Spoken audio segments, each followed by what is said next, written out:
लेकिन मेन चीज़ है कि हमको कुछ समझ में आया भागवत के श्लोक। हम तो अपने लोक के लिए कर रहे हैं, मुझे कम से कम ठीक से समझ में आया। आज तक हम तो कभी ध्यान नहीं दिए ना कि अभी तक अर्जुन द्वारका में ही हैं, ठीक है? तो आप जान रहे थे कि बात यहाँ पे समाप्त हुई कि धृतराष्ट्र को सद्गति प्राप्त हुई, मुक्त हो गए। तो वहाँ थोड़ा क्लैरिफ़िकेशन है, मुक्त का अर्थ क्या है? तो मुक्त का अर्थ है जो इसकी डेफ़िनिशन आपको मिलेगी तो 6.14.5 में। अ, मुक्तानामपि सिद्धानां नारायणपरायणः सुदुर्लभः प्रशांतात्मा कोटिष्वपि महामुनि। तो वहाँ पे बात बोल रहे हैं कि मुक्ता नाम का अर्थ है जो इस जीवन में ही मुक्त हो गए हैं, अर्थात शारीरिक संबंधों की जो आसक्ति है, समाज के प्रति, मित्रता के प्रति और प्रेम आदि के प्रति, उससे भी हम मुक्त हो गए, ये मुक्ति का अर्थ यहाँ वहाँ पे लिया गया है।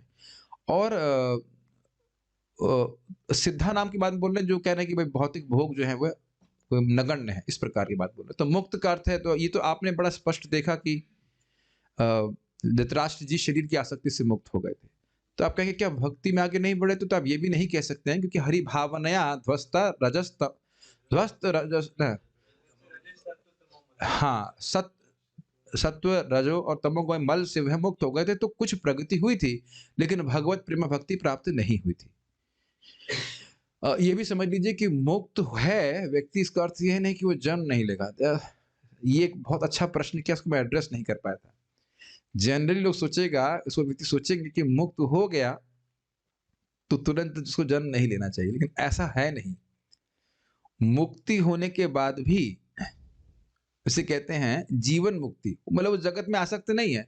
भगवान भगवत इच्छा से वो कुछ समय के लिए जगत में रहेगा ताकि वो अपनी साधना को पूरा कर सके। ठीक है? तो अब वहाँ नहीं लिखा कि धृतराष्ट्र भगवान के धाम चले गए, ऐसा नहीं है। तो आप कहेंगे नहीं भगवान से तो एकात्मता वह अनुभव कर रहे थे। देखिए, इसका अर्थ क्या है? इसका अर्थ ये है कि वे अपनी पहचान शरीर से समाप्त कर लिए थे और समझ रहे हैं कि भगवान के अंश हैं, लेकिन अभी भगवान के पास तुरंत नहीं चले गए। तो वो कहाँ गए भगवत गीता से पूछ लेना जब मिलना आप। लेकिन ये क्लियर नहीं बता रहा था कि कहाँ गए, क्या नहीं गए। प्रभुपाद बड़ा स्पष्ट बोल रहे हैं कि उन्हें प्रेम भक्ति प्राप्त नहीं हुई थी अभी, क्योंकि वो अपराध किए थे, लेकिन एक मतलब उस पथ पे आ गए। अच्छा, अब ये बात यहाँ भी ले लीजिए, कई बार प्रश्न आता है कि रोज ही गाते हैं हम लोग ना, अम, जयति जयति नामानंद रूपम मुराबे, थर्ड लाइन क्या है इसकी?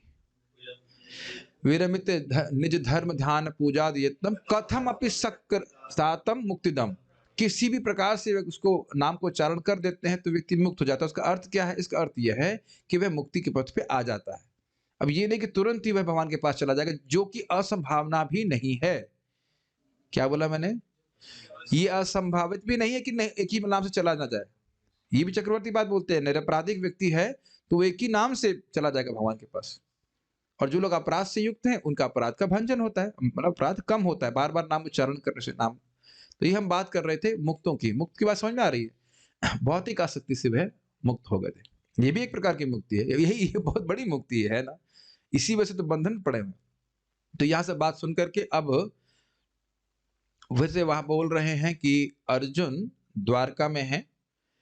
हाँ, एक और बात, हाँ, ध्यान नहीं दिए थे कि नारद जी और विदुर जी दोनों ने ही बताए थे कि भगवान श्री कृष्ण का अंतर्ध्यान हो चुका है, और नारद जी हिंट कर दिए थे कि भगवान अब प्रतीक्षा कर रहे हैं अपनी लीला को संवरण करने के लिए।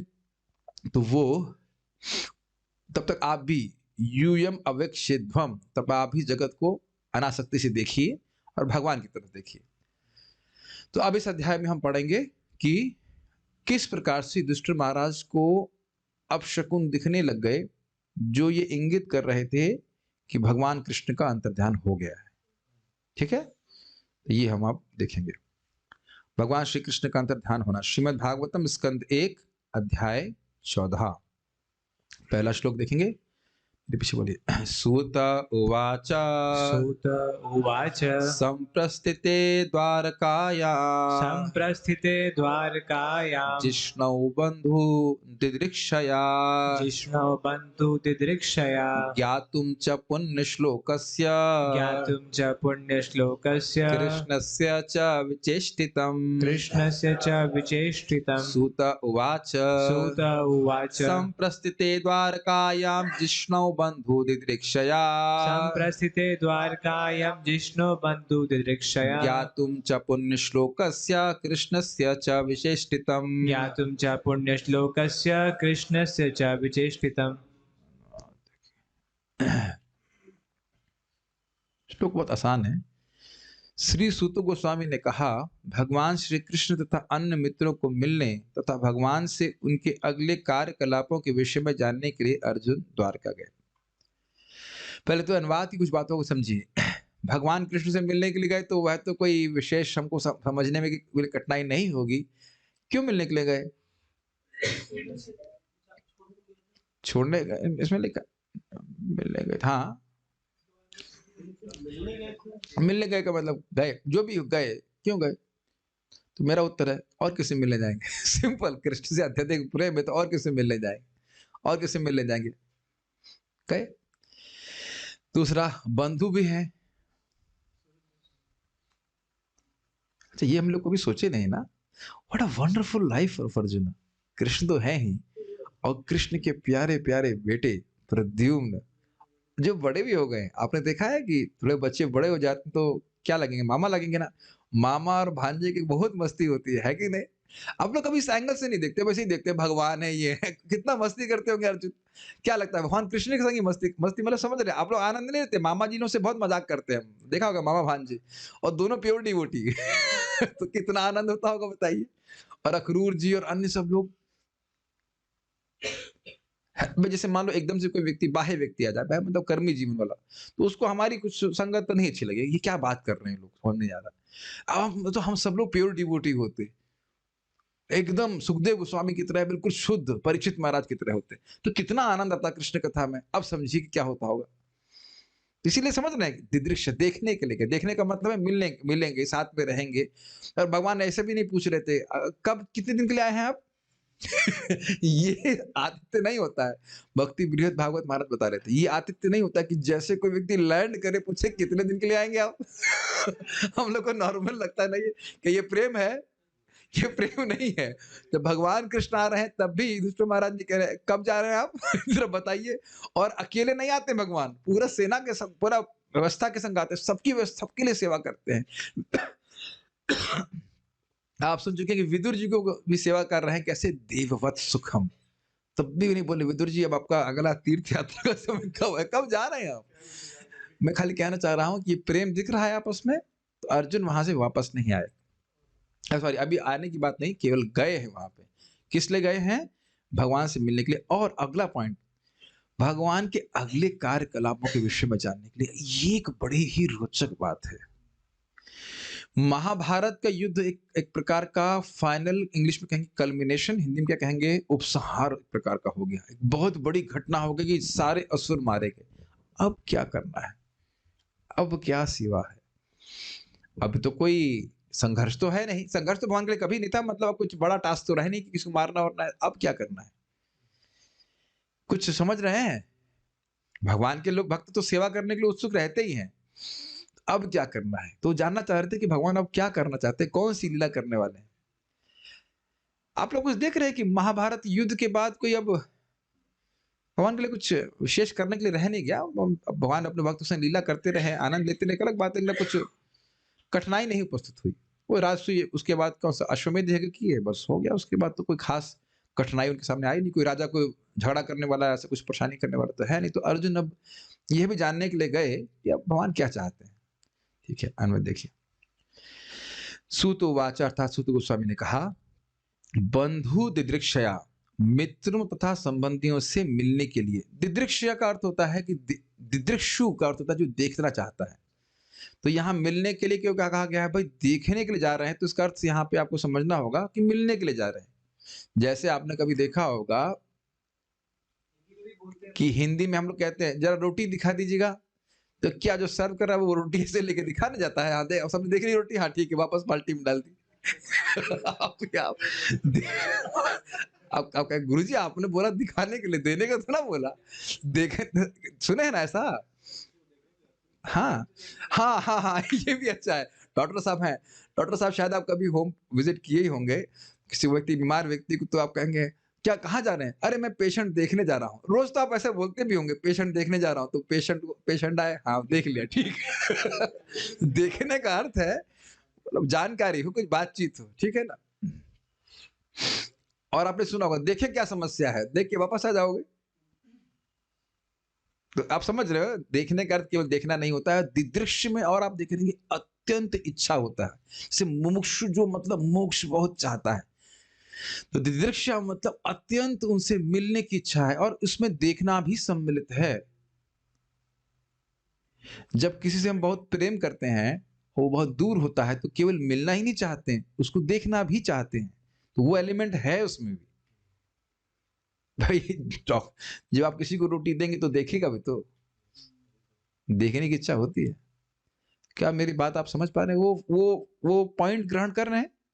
देखने की लालसा, उत्कंठा वह भी है और साथ-साथ मिलना, बातचीत करना सब तो है। मिलने के लिए बंधु दृक्ष्या च तथा पुण्य श्लोकस्य कृष्णस्य। ये पुण्य श्लोक जो विशेषण है या नाम कह लीजिए, वह भगवान कृष्ण का ही नाम है, जिनका यश वैदिक स्त्रोतों द्वारा गाया जाता है। ये पुण्य श्लोक का अर्थ है। पुण्य मतलब जिनकी कीर्ति ही पुण्य है, एक अर्थ ये भी है, या फिर जिनकी कीर्ति अत्यंत सुंदर श्लोकों में गाई जाती है। ठीक है?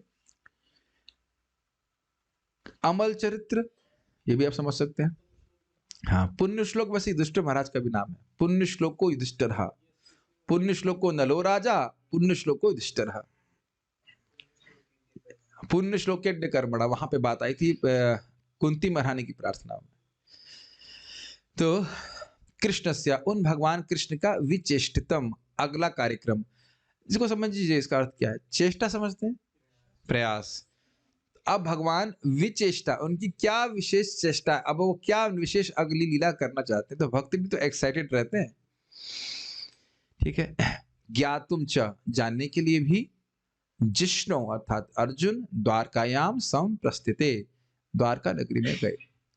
जिष्णुर विष्णुर उवाच ह, याद आ रहा है जब ब्रह्मास्त्र उपस्थित हो गया था, तो जिष्णु यानी अर्जुन विष्णु अर्थात कृष्ण को बोले। अब ये देखो, एक मैं इसे यहाँ पे पॉइंट आ रहा था, मैं बोल दे रहा हूँ। ये श्लोक मैंने याद नहीं किया। देख रहे हैं महान भक्तों का संग करने से कितना बात चीजें सीखने को मिलती हैं। सुनिए पहले इस बात को। कई बात भक्त लोग बोलते हैं कि आपको याद कैसे रहता है, तो महाराज ने बड़ा सूत्र बताया था, परम पूज्य वृंदावन चंद्र महाराज। ध्यान से सुनिए और कैच कीजिए। जिस श्लोक को याद करते हैं वो भूल जाता है, लेकिन जो श्लोक याद हो जाता है वह याद रहता है। हम्म। ये कुछ अजीब सी बात बोली ना, इतना महाराज इतनी ऐसी बात बोलते हैं, समझने में आधा घंटा लगेगा। जो श्लोक आप याद करते हैं वो याद नहीं रहता है, लेकिन जो श्लोक याद हो जाता है वो याद रहता है। कुछ अंतर समझ रहे हैं? बार बार सुन रहे हैं, सुनते सुनते वो आपके सिस्टम में जा रहा है और मुख से निकलने लगता है। ये श्लोक तो मैंने याद नहीं किया, लेकिन बारंबार पारायण करने से वो अपने आप श्लोक सिस्टम में जा रहे हैं आपके, वो मुख से निकलता ही रहेगा। जैसे मैं आपको थोड़ा विनोद के लिए बोलूं, एक हमारे ग्रुप में माता जी हैं, तो हमने कहा 3-4 माता जी लोग को आप अडॉप्ट कर लीजिए, मतलब सुबह उठाने के कार्यक्रम। फिर हमने कहा बहुपुत्री पुत्रवती भवेत। ये कहाँ से आया? नरसिंह स्तुति से। मजाक मजाक में मैंने कहा देखो भाई, आप बहुत सारे पुत्र हो जाएंगे आपके, जिनका आप ध्यान रख सकते हैं। सुबह फोन करके उठाइए, एक बार दूध पी लो, उठ जाओ, मतलब जब कर लो। लेकिन मजाक मजाक में भी वो शब्द आ जाएगा कि नहीं? बहुपुत्रवती भवेत कहाँ से आ गया? नरसिंह स्तोत्र से आ गया। तो बारंबार जो आप पारायण कर रहे हैं, उससे लेके आप लोगों को भी याद हो गया। आप लोग मैं याद नहीं किए थे ना अलग से, हाँ, जिष्णु विष्णु वाच, हाँ वहां, और एकदम से याद आया कि हाँ, अर्जुन जो है भगवान कृष्ण से प्रार्थना कर रहे हैं। तो मैं इसलिए बोल रहा हूँ कि अभी भी भक्त लोग कन्विंस नहीं हुए होंगे कि हम पारायण क्यों कर रहे हैं, कि नहीं? आप लोग लग रहा है ये 15 मिनट और खा जाते हैं, 10 मिनट और खा जाते हैं, सोच सकते हैं, लेकिन आपके सिस्टम में वो सारे श्लोक जा रहे हैं और हमको पवित्र कर रहे हैं।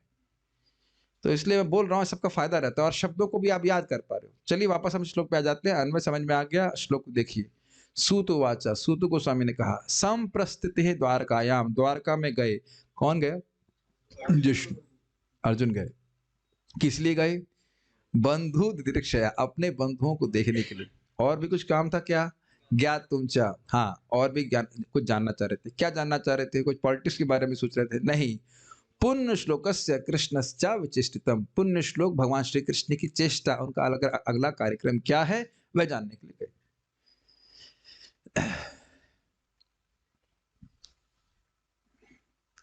एक बात आप देख रहे हैं कि बात चल रही थी धृतराष्ट्र की, फिर एकदम स्पॉन्टेनियसली फिर से अर्जुन की बात शुरू हो गई। तो इन सब का लिंक है उन प्रश्नों से कि क्यों, किस प्रकार से पांडवों ने महाप्रयाण किया था। हाँ, मैं अच्छा बात यहाँ पे आ रही है, आपको याद दिला दे रहा हूं, ये प्रश्न किए गए थे, भूल गए सब? Very good. प्रश्न किया गया था सूत गोस्वामी जी से कि पांडवों का महाप्रयाण क्या, उसके बारे में बताएं।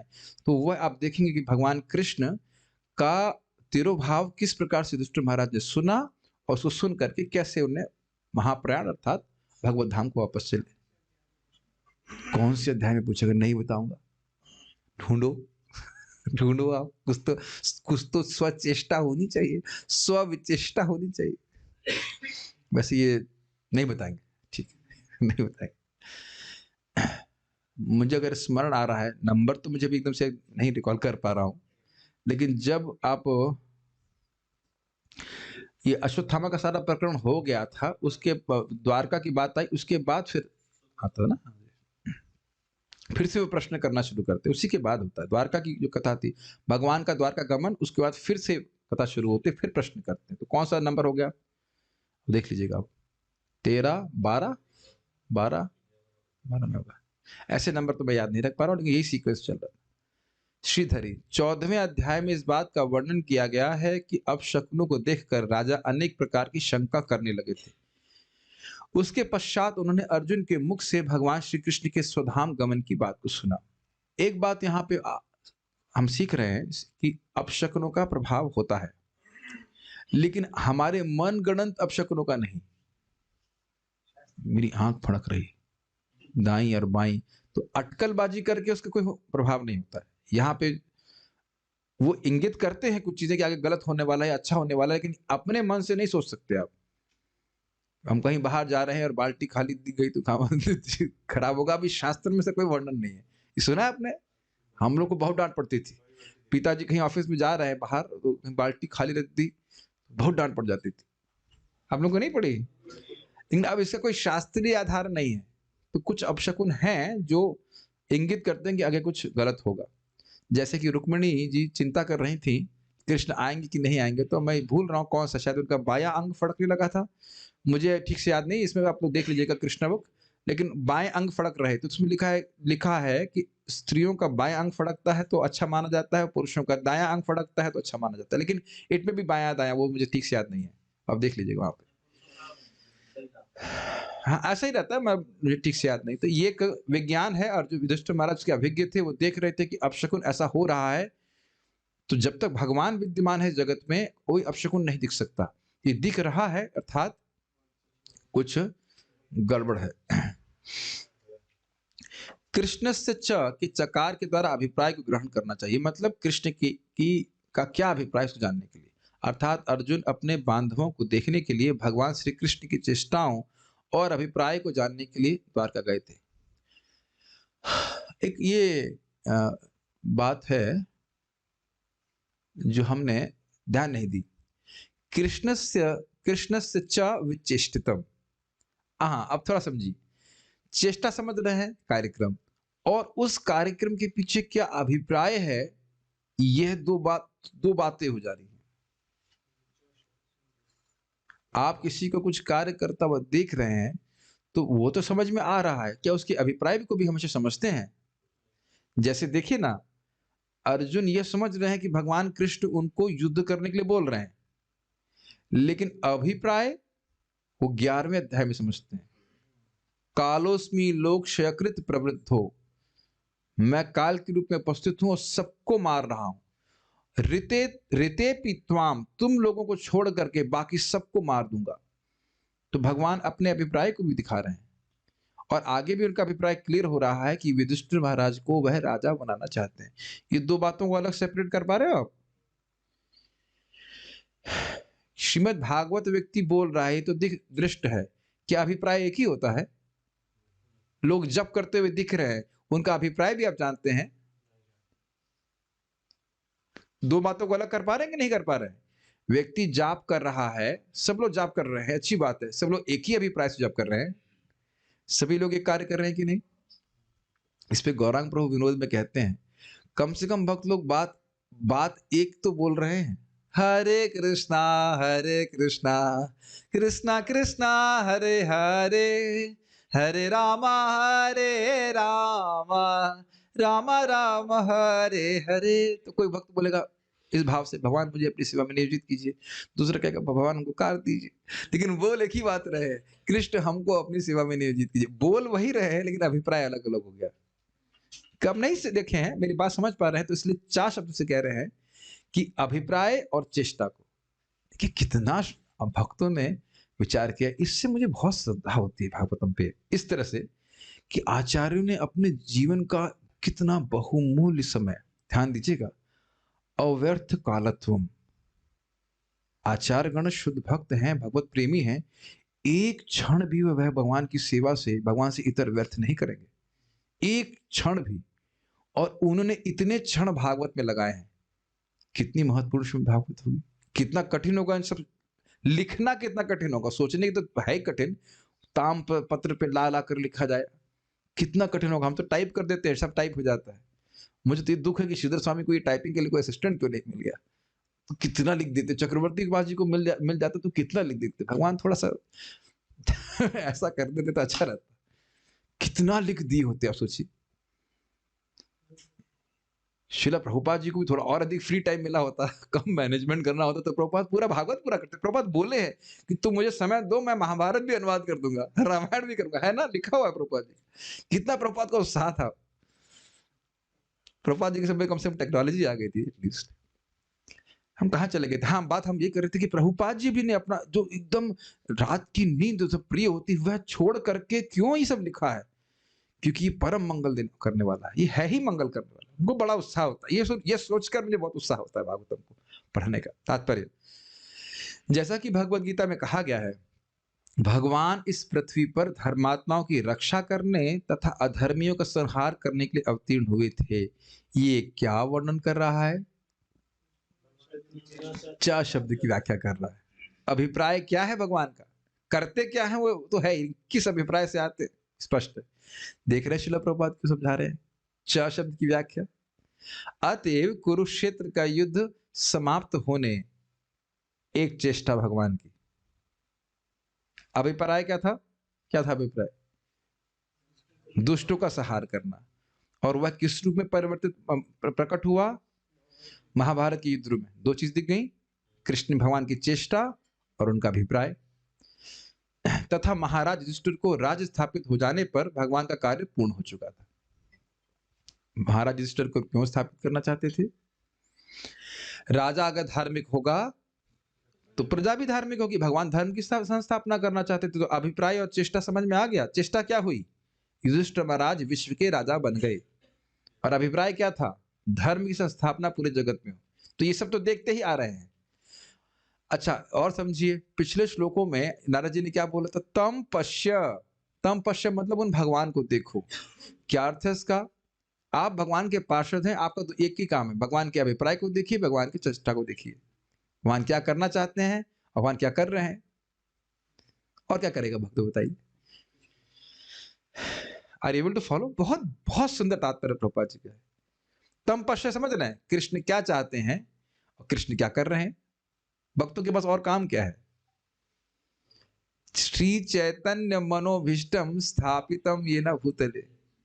रूप गोस्वामी जी समझ रहे थे कि महाप्रभु किस अभिप्राय से आए हैं, इसलिए उसमें सहयोग करते हैं। सब भूल गए आप लोग। अभी तो चर्चा हुआ था कि आप ये रो रहे हैं ताऊ जी के लिए, ये सब काम आपके लिए रोने का नहीं है। आप भगवान की सेवा करिए, उनके क्या कहेंगे, उनके किस उद्देश्य से भगवान आए हैं, उनके मिशन में सहयोग कीजिए, ये आपका कर्तव्य है, तब आप भगवान के पार्षद हैं। Make sense? तो भक्त लोग ऐसा करते ही हैं। तो प्रभुपाद व्याख्या कर रहे हैं कि भगवान का चेष्टा और अभिप्राय दोनों पूर्ण हो गया कि नहीं। मिलिंद प्रभु समझ में आ रहा है? भगवान का अभिप्राय क्या था? धर्म की स्थापना करना। हो गई कि नहीं? और चेष्टा भी पूरी हो गई, महाभारत युद्ध हो गया। अब क्या बचा? 5 पांडव और विशेष रूप से अर्जुन भगवान कृष्ण के सनातन संगी हैं या थे, जो भी कह लीजिए। अतएव कृष्ण से उनके अगले कार्यक्रम के विषय में जानने के लिए अर्जुन द्वारका गए। तो स्पष्ट है कि यहाँ पे द्वारका जाने की बात आ रही है। तो ये काफी इंटरेस्टिंग है। अब अतएव क्यों? अतएव का लिंक बताइए। अतएव क्यों? अरे भाई, भगवान के प्रेमी है तो भगवान की बात नहीं जानने की इच्छा होगी तो और किसकी बात जानेंगे? इस जगत में भी आप देखते हैं, आप लोग क्या कहते हैं, जो एम्प्लॉय बोलते हैं ना मिलिंद प्रभु, वह भी तो आपसे रोज आकर पूछते हैं सर आज क्या काम है। करते हैं कि नहीं? अच्छा, वीकली ही मान लीजिए। ये पूरे वीक के लिए क्या काम है? आप लोग नहीं रोज खोलते हैं लैपटॉप, भाई सर क्या काम है? उनकी अभिप्राय और चेष्टा को अपने बॉस की नहीं जानना चाहते हैं। अब प्रेम में तो नहीं है, पैसा चाहिए, वो तो ऑब्वियस है। What is the point? हम ही लोग से रोज पूछते हैं सर आज क्या काम है कि नहीं? तो अब भगवान के भक्त तो, भगवान के दास अपने स्वामी की तरफ नहीं देखेंगे। उनका गुण है इंगित कोविद। इंगित कोविद तो समझते हैं, इशारा समझने वाले कि कृष्ण चाहते क्या है, वह करने के लिए उत्सुक रहते हैं। दूसरे एंगल से अगर आप देखें, भगवान के अभिप्राय को समझना मुश्किल भी है। विष्णुदेव से बात याद आ रही है आपको? किस लिए ये क्या करना चाहते हैं ये समझना भी मुश्किल है, कि अपने भक्तों को कष्ट में डाल रहे हैं, इत्यादि इत्यादि बहुत सारी चीजें। तो अब ये उनको भी उत्सुकता रहती है भक्तों की, भगवान क्या करना चाहते हैं। तो अलग अलग एंगल से आप देख सकते हैं। उनको अच्छा कि अब क्या किया जाए, क्या प्लानिंग है, उसको आप बताइए। तो इसलिए गए। लेकिन गए तो सही, लेकिन अब वापस नहीं आए। तो क्या होता है, मेरे पीछे बोलिए। व्यतीता कतिचिन्मासा व्यतीतः कतिचिन्मासा तदा नायात तो अर्जुन तदा नायततो अर्जुन ददर्श घोर रूपाणि ददर्श घोररूपाणि निमित्तानि कुरुद्वः। निमित्तानि कुरुद्वः। कुछ मास बीत गए किंतु अर्जुन वापस नहीं लौटे। तब महाराज युधिष्ठिर को कुछ अपशकुन दिखने लगे जो अपने आप में अत्यंत भयानक थे। अन्वय देखिए। कतिचित कुछ, मासः व्यतीतः एकदम हिंदी, कुछ महीने व्यतीत हो गए। महाराज बोलते 7 महीने, हमारे समझा रहे। ततः किंतु वहां से कहां से? द्वारका से। अर्जुन ना आया था, एकदम हिंदी, अर्जुन नहीं लौटा। अगर शब्दों को ऐसे तोड़ तोड़ के देखेंगे तो एकदम आपको समझ में आ जाएगा। तदा तब, यानी उस समय, कुरुद्वह, उद्वह का मतलब लिफ्ट, उठाना। तो कुरु वंशियों में जो सर्वश्रेष्ठ हैं, इसलिए उन्हें कुरुद्वह कहते हैं। ठीक है, कुरु प्लस उद्वह। महाराज युधिष्ठिर ने तो इस प्रकार की तो बहुत बार आप सुन ही चुके हैं, कुरुनंदन, कुरुश्रेष्ठ, वही अर्थ है, कुरुश्रेष्ठ। कुरु उद्वह मतलब कुरुश्रेष्ठ। उद्वह आप सर्च करेंगे डिक्शनरी पे तो उठा हुआ। तो कुरुओं में सर्वश्रेष्ठ महाराज युधिष्ठिर, घोर रूपाणी, जिनका रूप ही बहुत घोर था, मतलब देखने में जो बहुत भयानक थे। निमित्तानी, अब शकुनों को। अब देखिए, निमित्त का अगर आप वहां पे अर्थ देखेंगे, इसमें लिखा कारण, तो थोड़ा समझने का प्रयास कीजिए। वह जो अपशकुन थे, जो दृश्य थे, वह अपने आप में घोर थे, और वह एक भावी महान कह सकते हैं घटना, बुरी घटना को दर्शा रहे थे, उसको इंगित करने के कारण थे। फोरबोर्डिंग कहते हैं इंग्लिश में, मतलब उसके ये देख रहे हैं, इस कारण से आप अनुमान लगा सकते हो कि आगे कुछ गलत होने वाला है। इस तरह से कारण कह रहे हैं। जैसे आगे देखेंगे कि आप वो गधा रेक रहे हैं, तो गधा रेकने से कोई बुरी घटना नहीं होती है, लेकिन बुरी घटना की संभावना या उसको संभावना को देखने का कारण ये बन रहा है, और ये अपने आप में घोर है। ये थोड़ा समझना पड़ेगा आपको। निमित्तानी को अपशकुन क्यों कहा गया है? निमित्त का मतलब होता है कारण, तो किस चीज के कारण? क्या कहीं मान लीजिए जैसे आप फॉर एग्जाम्पल आपका हाथ फड़क रहा है दायां, जो भी हो, अब हाथ फड़कना कोई अपने आप में भयावह नहीं है। हो सकता है कि मेरा हाथ जो फड़के, मान लिया जाए कि पुरुषों का बायां हाथ फड़कने से आगे कुछ बुरे की संभावना होती है, तो हाथ फड़कने से कोई बुरी घटना नहीं होती है। थोड़ा बहुत सूक्ष्म बात है, हाथ फड़कने से कोई बुरी बुरी घटना नहीं हो रही है। यह बुरी घटना के संभावना क्या को देखने का कारण है। क्या आपके हाथ फड़कने से कहीं कोई पत्थर गिर जाएगा क्या? हाँ, तो वो जो आप देख पा रहे हो ना, उसका कारण बन रहा है। लेकिन जरूरी नहीं है कि जो अपशकुन आप देख रहे हैं कि वो अपने आप में भयकारी हो, भयानक हो। जैसे मैंने आपको उदाहरण दिया था, खाली बाल्टी देखी तो खाली बाल्टी कोई बहुत भयानक नहीं लगती। रोज सुबह बाथरूम जाने के लिए तो हम खाली बाल्टी ही ढूंढते हैं, है कि नहीं? कोई डर लगता है आपको? कोई डर नहीं लगता है।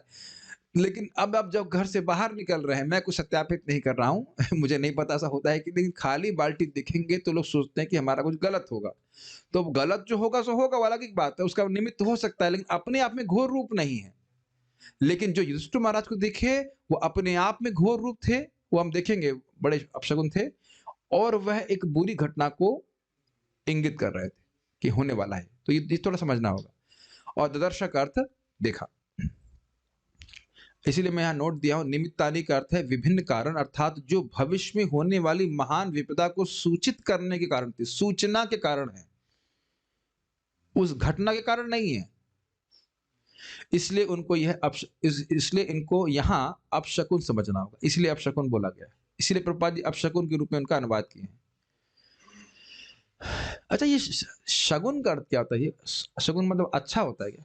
शादी में से बोलते हैं ना शगुन लेके आओ, तो उसमें आप देखेंगे ऑस्पिशियस चीजें दी जाती हैं। वो क्या अक्षत चावल होता है इत्यादि बहुत सारी। और हम ये कहाँ सुने थे बताइए? जब भगवान द्वारका में प्रवेश कर रहे हैं, वहां भी बहुत शुभ मंगलमय वस्तुएं भगवान को अर्पित की जा रही थी। तो ये अपशकुन का अर्थ समझ लीजिए। संस्कृत देखिए, व्यतीता कतिचिन मासास। रुद्र प्रभु, उसका क्या अर्थ है? रुद्र भूल गए कि अपनी आइडेंटिटी?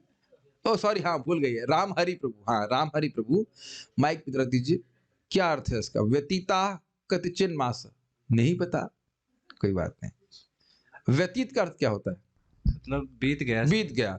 कतिचित मतलब कुछ समय, कुछ, और मास मतलब महीना। अब बताइए पूरा अर्थ।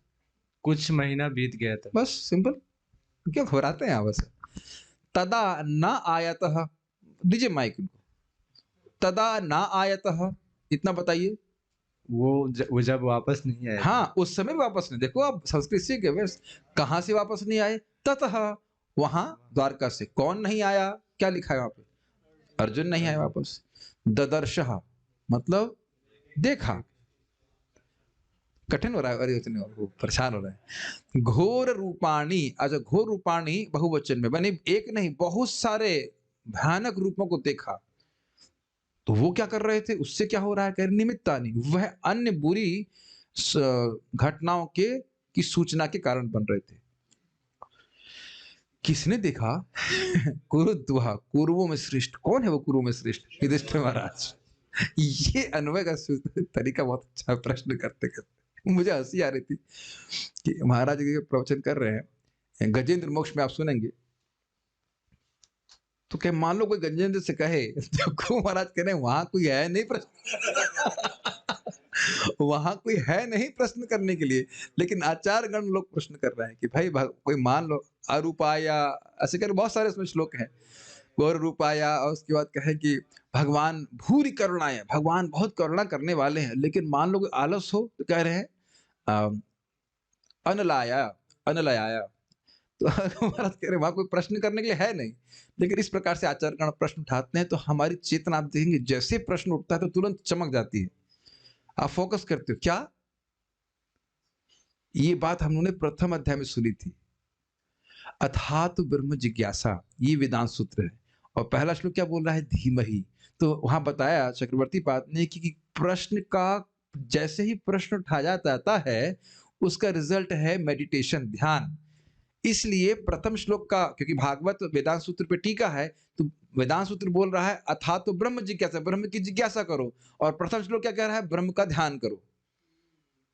तो ये शैली है आचार्यों की, भक्तों के मन में जिज्ञासा उत्पन्न करते हैं। यह क्यों कह रहे हैं, भूत भावन क्यों कह रहे हैं, तो आप सोचेंगे हाँ क्यों कह रहे हैं, ताकि आपका भगवान का स्मरण होगा।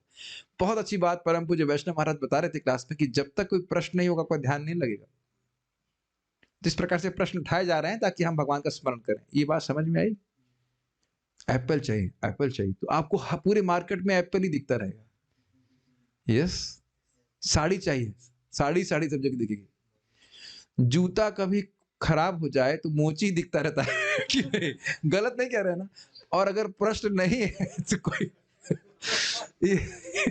गलत बोल रहे हैं।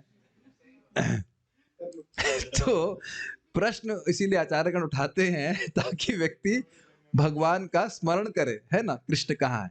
तात्पर्य देखिए, पूर्ण पुरुषोत्तम भगवान श्री कृष्ण अनंत हैं, हमारे संसार के सर्वाधिक शक्तिमान सूर्य से भी अधिक शक्तिशाली हैं। उनके एक श्वास काल में लाखों करोड़ों सूर्यों की सृष्टि और पुनः उनका संहार होता रहता है।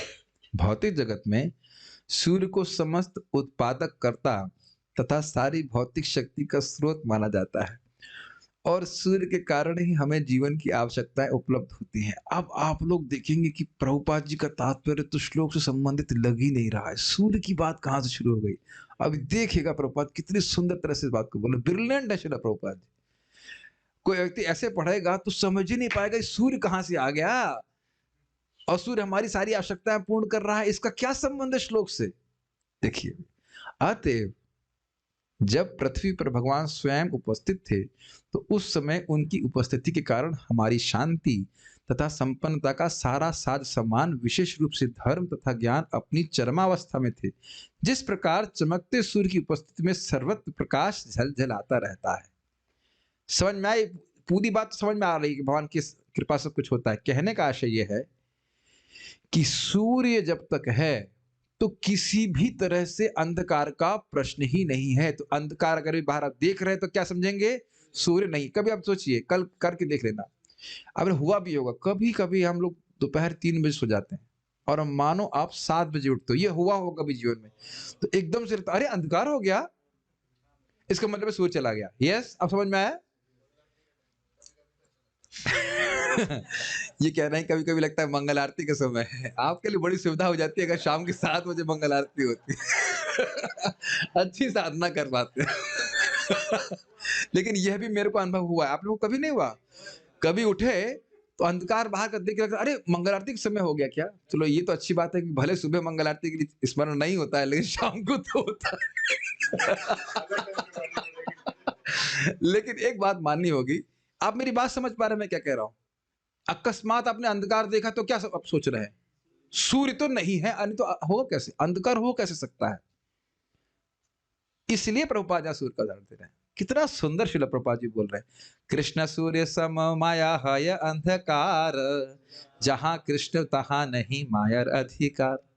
कृष्ण सूर्य के समान है, अंधकार एक दिक्कत भी है सूर्य के संग। सूर्य बहुत शक्तिशाली है, लेकिन एक बहुत उसकी अक्षमता है कि वह अंधकार का दर्शन नहीं कर सकता बेचारा। क्या करे, क्योंकि अंधकार करोड़ों करोड़ों योजनों से दूर चला जाएगा जहां सूर्य का प्रवेश होना होता है। सूर्य का प्रवेश, सूर्य का प्रकाश छोड़ दीजिए, सूर्य की हल्की सी एक रिफ्लेक्शन आ जाता है तो अंधकार दूर हो जाता है। तो ये इसलिए प्रभुपाद कह रहे, समझ में आ गया आप लोगों को? यस, यानी कि सब जगह संपन्नता थी, असंपन्नता का तो कोई आभास भी नहीं हो सकता यदि सूर्य है तो।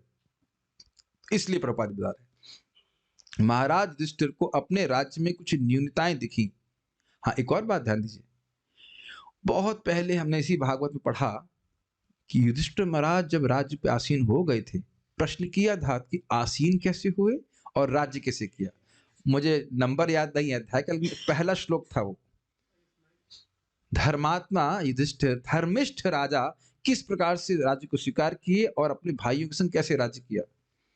तो वहां बड़ा स्पष्ट सुनिश्चित कि एक भी दोष नहीं था राज्य में।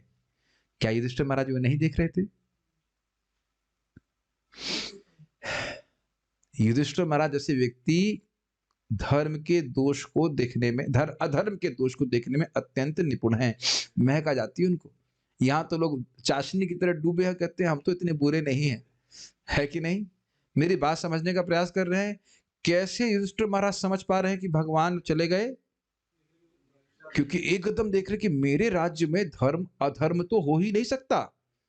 ये अपशकुन दिख रहा है अधर्म का, इसका निश्चित कारण है कि भगवान चले गए।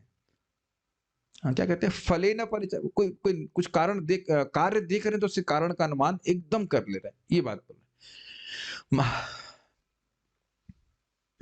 जैसे कोई उल्लू हो तो उल्लू अंधकार को देख के कभी नहीं सोचेगा कि सूर्य चला गया है, कि उसने सूर्य को कभी देखा ही नहीं है। समझे मैं क्या कह रहा हूं? कलयुग के लोग अधर्म के अंधकार में ही पड़े हैं, वो क्या समझेंगे कि धर्म का प्रकाश क्या होता है। तो श्रीमद् भागवत जब श्रवण करते हैं तब समझ में आता है धर्म अधर्म इत्यादि क्या है, क्योंकि भागवत भी सूर्य के समान। यस, और जो व्यक्ति श्रीमद् भागवत के प्रकाश में रहता है वह अधर्म में प्रवृत्ति भी हो जाए तो कम से कम यह जरूर मालूम रहता है कि हमसे गलती हुई है। Is it not? Prabha ji बोलते हैं भागवत सुनने वाला व्यक्ति, प्रमाणिक रूप से भागवत भगवत गीता सुनने वाला व्यक्ति कभी गड़बड़ नहीं करेगा, और अगर गड़बड़ करेगा तो उसे पता है कि मैंने गड़बड़ करी है, ये गलत कार्य है, मैं ऐसा नहीं, मुझे ऐसा नहीं करना चाहिए। इस प्रकार का प्रकाश अपने जीवन में था हमारे पे। आप मेरी बातें समझ पा रहे हैं? जरा सा भी हम कुछ गलत करते हैं, अरे किसी को बुरा बोल भी देते हैं, पहले तो बिल्कुल नहीं खराब लगता, लगता कि अभी कम बोला और बोलते। यस, 2-4 गाली देंगे तो कहेंगे नहीं 4 क्यों, तो ही डिजर्व 10, मैं तो कम बोल के आ गया, ये सोचते थे ना। अभी हल्का सा भी गलत बोल जाते हैं, हल्की सी भी निंदा चली जाती है मुख से, तो देखिए हम समझते हैं कि नहीं नहीं ये तो गलत हुआ। मैं खाली ये बोल रहा हूं कि धर्म का प्रबोध हमारा बढ़ रहा है कि नहीं भागवत के प्रकाश में। तो बताइए धर्मात्मा युधिष्ठिर महाराज का कितना प्रबोध होगा इस संबंध में। तो वो अपशकुन देख के समझ गए नहीं भगवान अब चले, अब भगवान अब गए, अब कोई इसमें डाउट नहीं, भगवान चले गए। तो जब अर्जुन वापस आएंगे तो वही बात पूछेंगे इस बात को। उम्मीद है कि मेरी बात आप समझ पा रहे हो। महाराज युधिष्ठिर को अपने राज्य में कुछ न्यूनताएं दिखी जो कृष्ण की उपस्थिति में बिल्कुल असंभव थी। मैं इसको और समझाना चाहता हूं। नमक समझते हैं खाने में, नमक दिखता है आपको, लेकिन स्वाद से समझ जाते हैं कि भाई नमक तो उसमें आज कम है, यह है ही नहीं। अब समझ में आया? तो उसी तरह से वो कहे नहीं साहब हमने खूब नमक डाला, अरे टेस्टी नहीं, क्या बात कर रहे हो तुम? तो अपने राज्य में एक भी न्यूनता संभव नहीं थी, और थोड़ी सी भी दिख रही है इसका मतलब कृष्ण चले गए। Are able to follow? असंभव है कि कृष्ण अगर उपस्थित हो तो न्यूनता देखिए, वो भी युधिष्ठिर महाराज के राज्य में। इट इज इम्पॉसिबल, हो ही नहीं सकता। एक थोड़ा उदाहरण समझिए। जब भगवान श्री कृष्ण पे ब्राह्मण आक्षेप करता है, दशम स्कंद में पढ़ेंगे कि मैं ब्राह्मण हूं, मैं सारे नियमों का पालन कर रहा हूं, मेरे सामने बच्चे मर रहे हैं, इसका मतलब तुम राजा, तुम पापी हो। कितने बोल्ड था ये बात, कुछ समझ पा रहे हैं बात? तो कह रहे हैं कि राजा युधिष्ठिर और भगवान कृष्ण की उपस्थिति में धर्म का प्रकट होना, अधर्म प्रकट ही नहीं हो सकता था। उसके बाद आप परीक्षित महाराज को भी देख लीजिए, कली को रहने की जगह ही नहीं दे रहे थे बेचारे, किराए पे भी नहीं रह पा रहा था बेचारा। कितने समर्थ राजा हुआ करते थे। तो कह रहे न्यूनता देखिए, इसका मतलब कली का कुछ प्रवेश हो रहा है। अतएव वे अर्जुन के विषय में अत्यधिक चिंतित हो उठे, जो दीर्घ काल से अनुपस्थित थे, और द्वारका की कुशलता का भी कोई समाचार नहीं मिला। ये आप जानते हैं कि जिसका स्नेह होता है वो ऐसे ही चिंता करता रहता है, कुछ भी नहीं हो तो चिंता करता रहता है। आप जानते ही हैं, मैं पहले भी उदाहरण दे चुका हूं कि किसी की आप प्रतीक्षा कर रहे हैं और घंटा 2 घंटा लेट हो जाता है, तभी आप पहली चीज सोचते हैं कि एक्सीडेंट हो गया होगा। हो सकता हो चाय पी रहा हो, हर कहीं, है कि नहीं? हुआ है कि नहीं? उस समय की याद करिए जब वो कौन सा पीसीओ का जमाना था, याद आ रहा है आपको? आप लोग को याद होगा पीसीओ का जमाना, देखे होंगे आप? माता जी नहीं देखे? आपको हालात नहीं, माता जी आपको याद नहीं है जब मोबाइल नहीं हुआ करते थे, केवल पीसीओ होते थे? हाँ, तो अपने घर में फोन नहीं हुआ करता था, तो जो कोई आ रहा है तो बड़ा चिंता हो जाती थी कि 2-3 घंटा लेट हो जाए। अब ये कहा कितनी देर लेट हुए हैं? कई महीने, हम मान के चले 7 महीने। और मानो चलो ठीक है, अगर वहां से कुछ बात भी मालूम चल जाती, कोई कबूतर कोई चिट्ठी दे करके वो भेज देते, ये संभव है? ऐसा मत सोचिए कि संभव नहीं है। आप जानते हैं कि अनिरुद्ध जी को उठाकर लेके आ गई थी, क्या नाम था, चित्रलेखा। वो सब संभव था कि कबूतर में चिट्ठी लेकर के भेज देते कि भाई हम सही, सब कुछ द्वारका सब सही चल रहा है।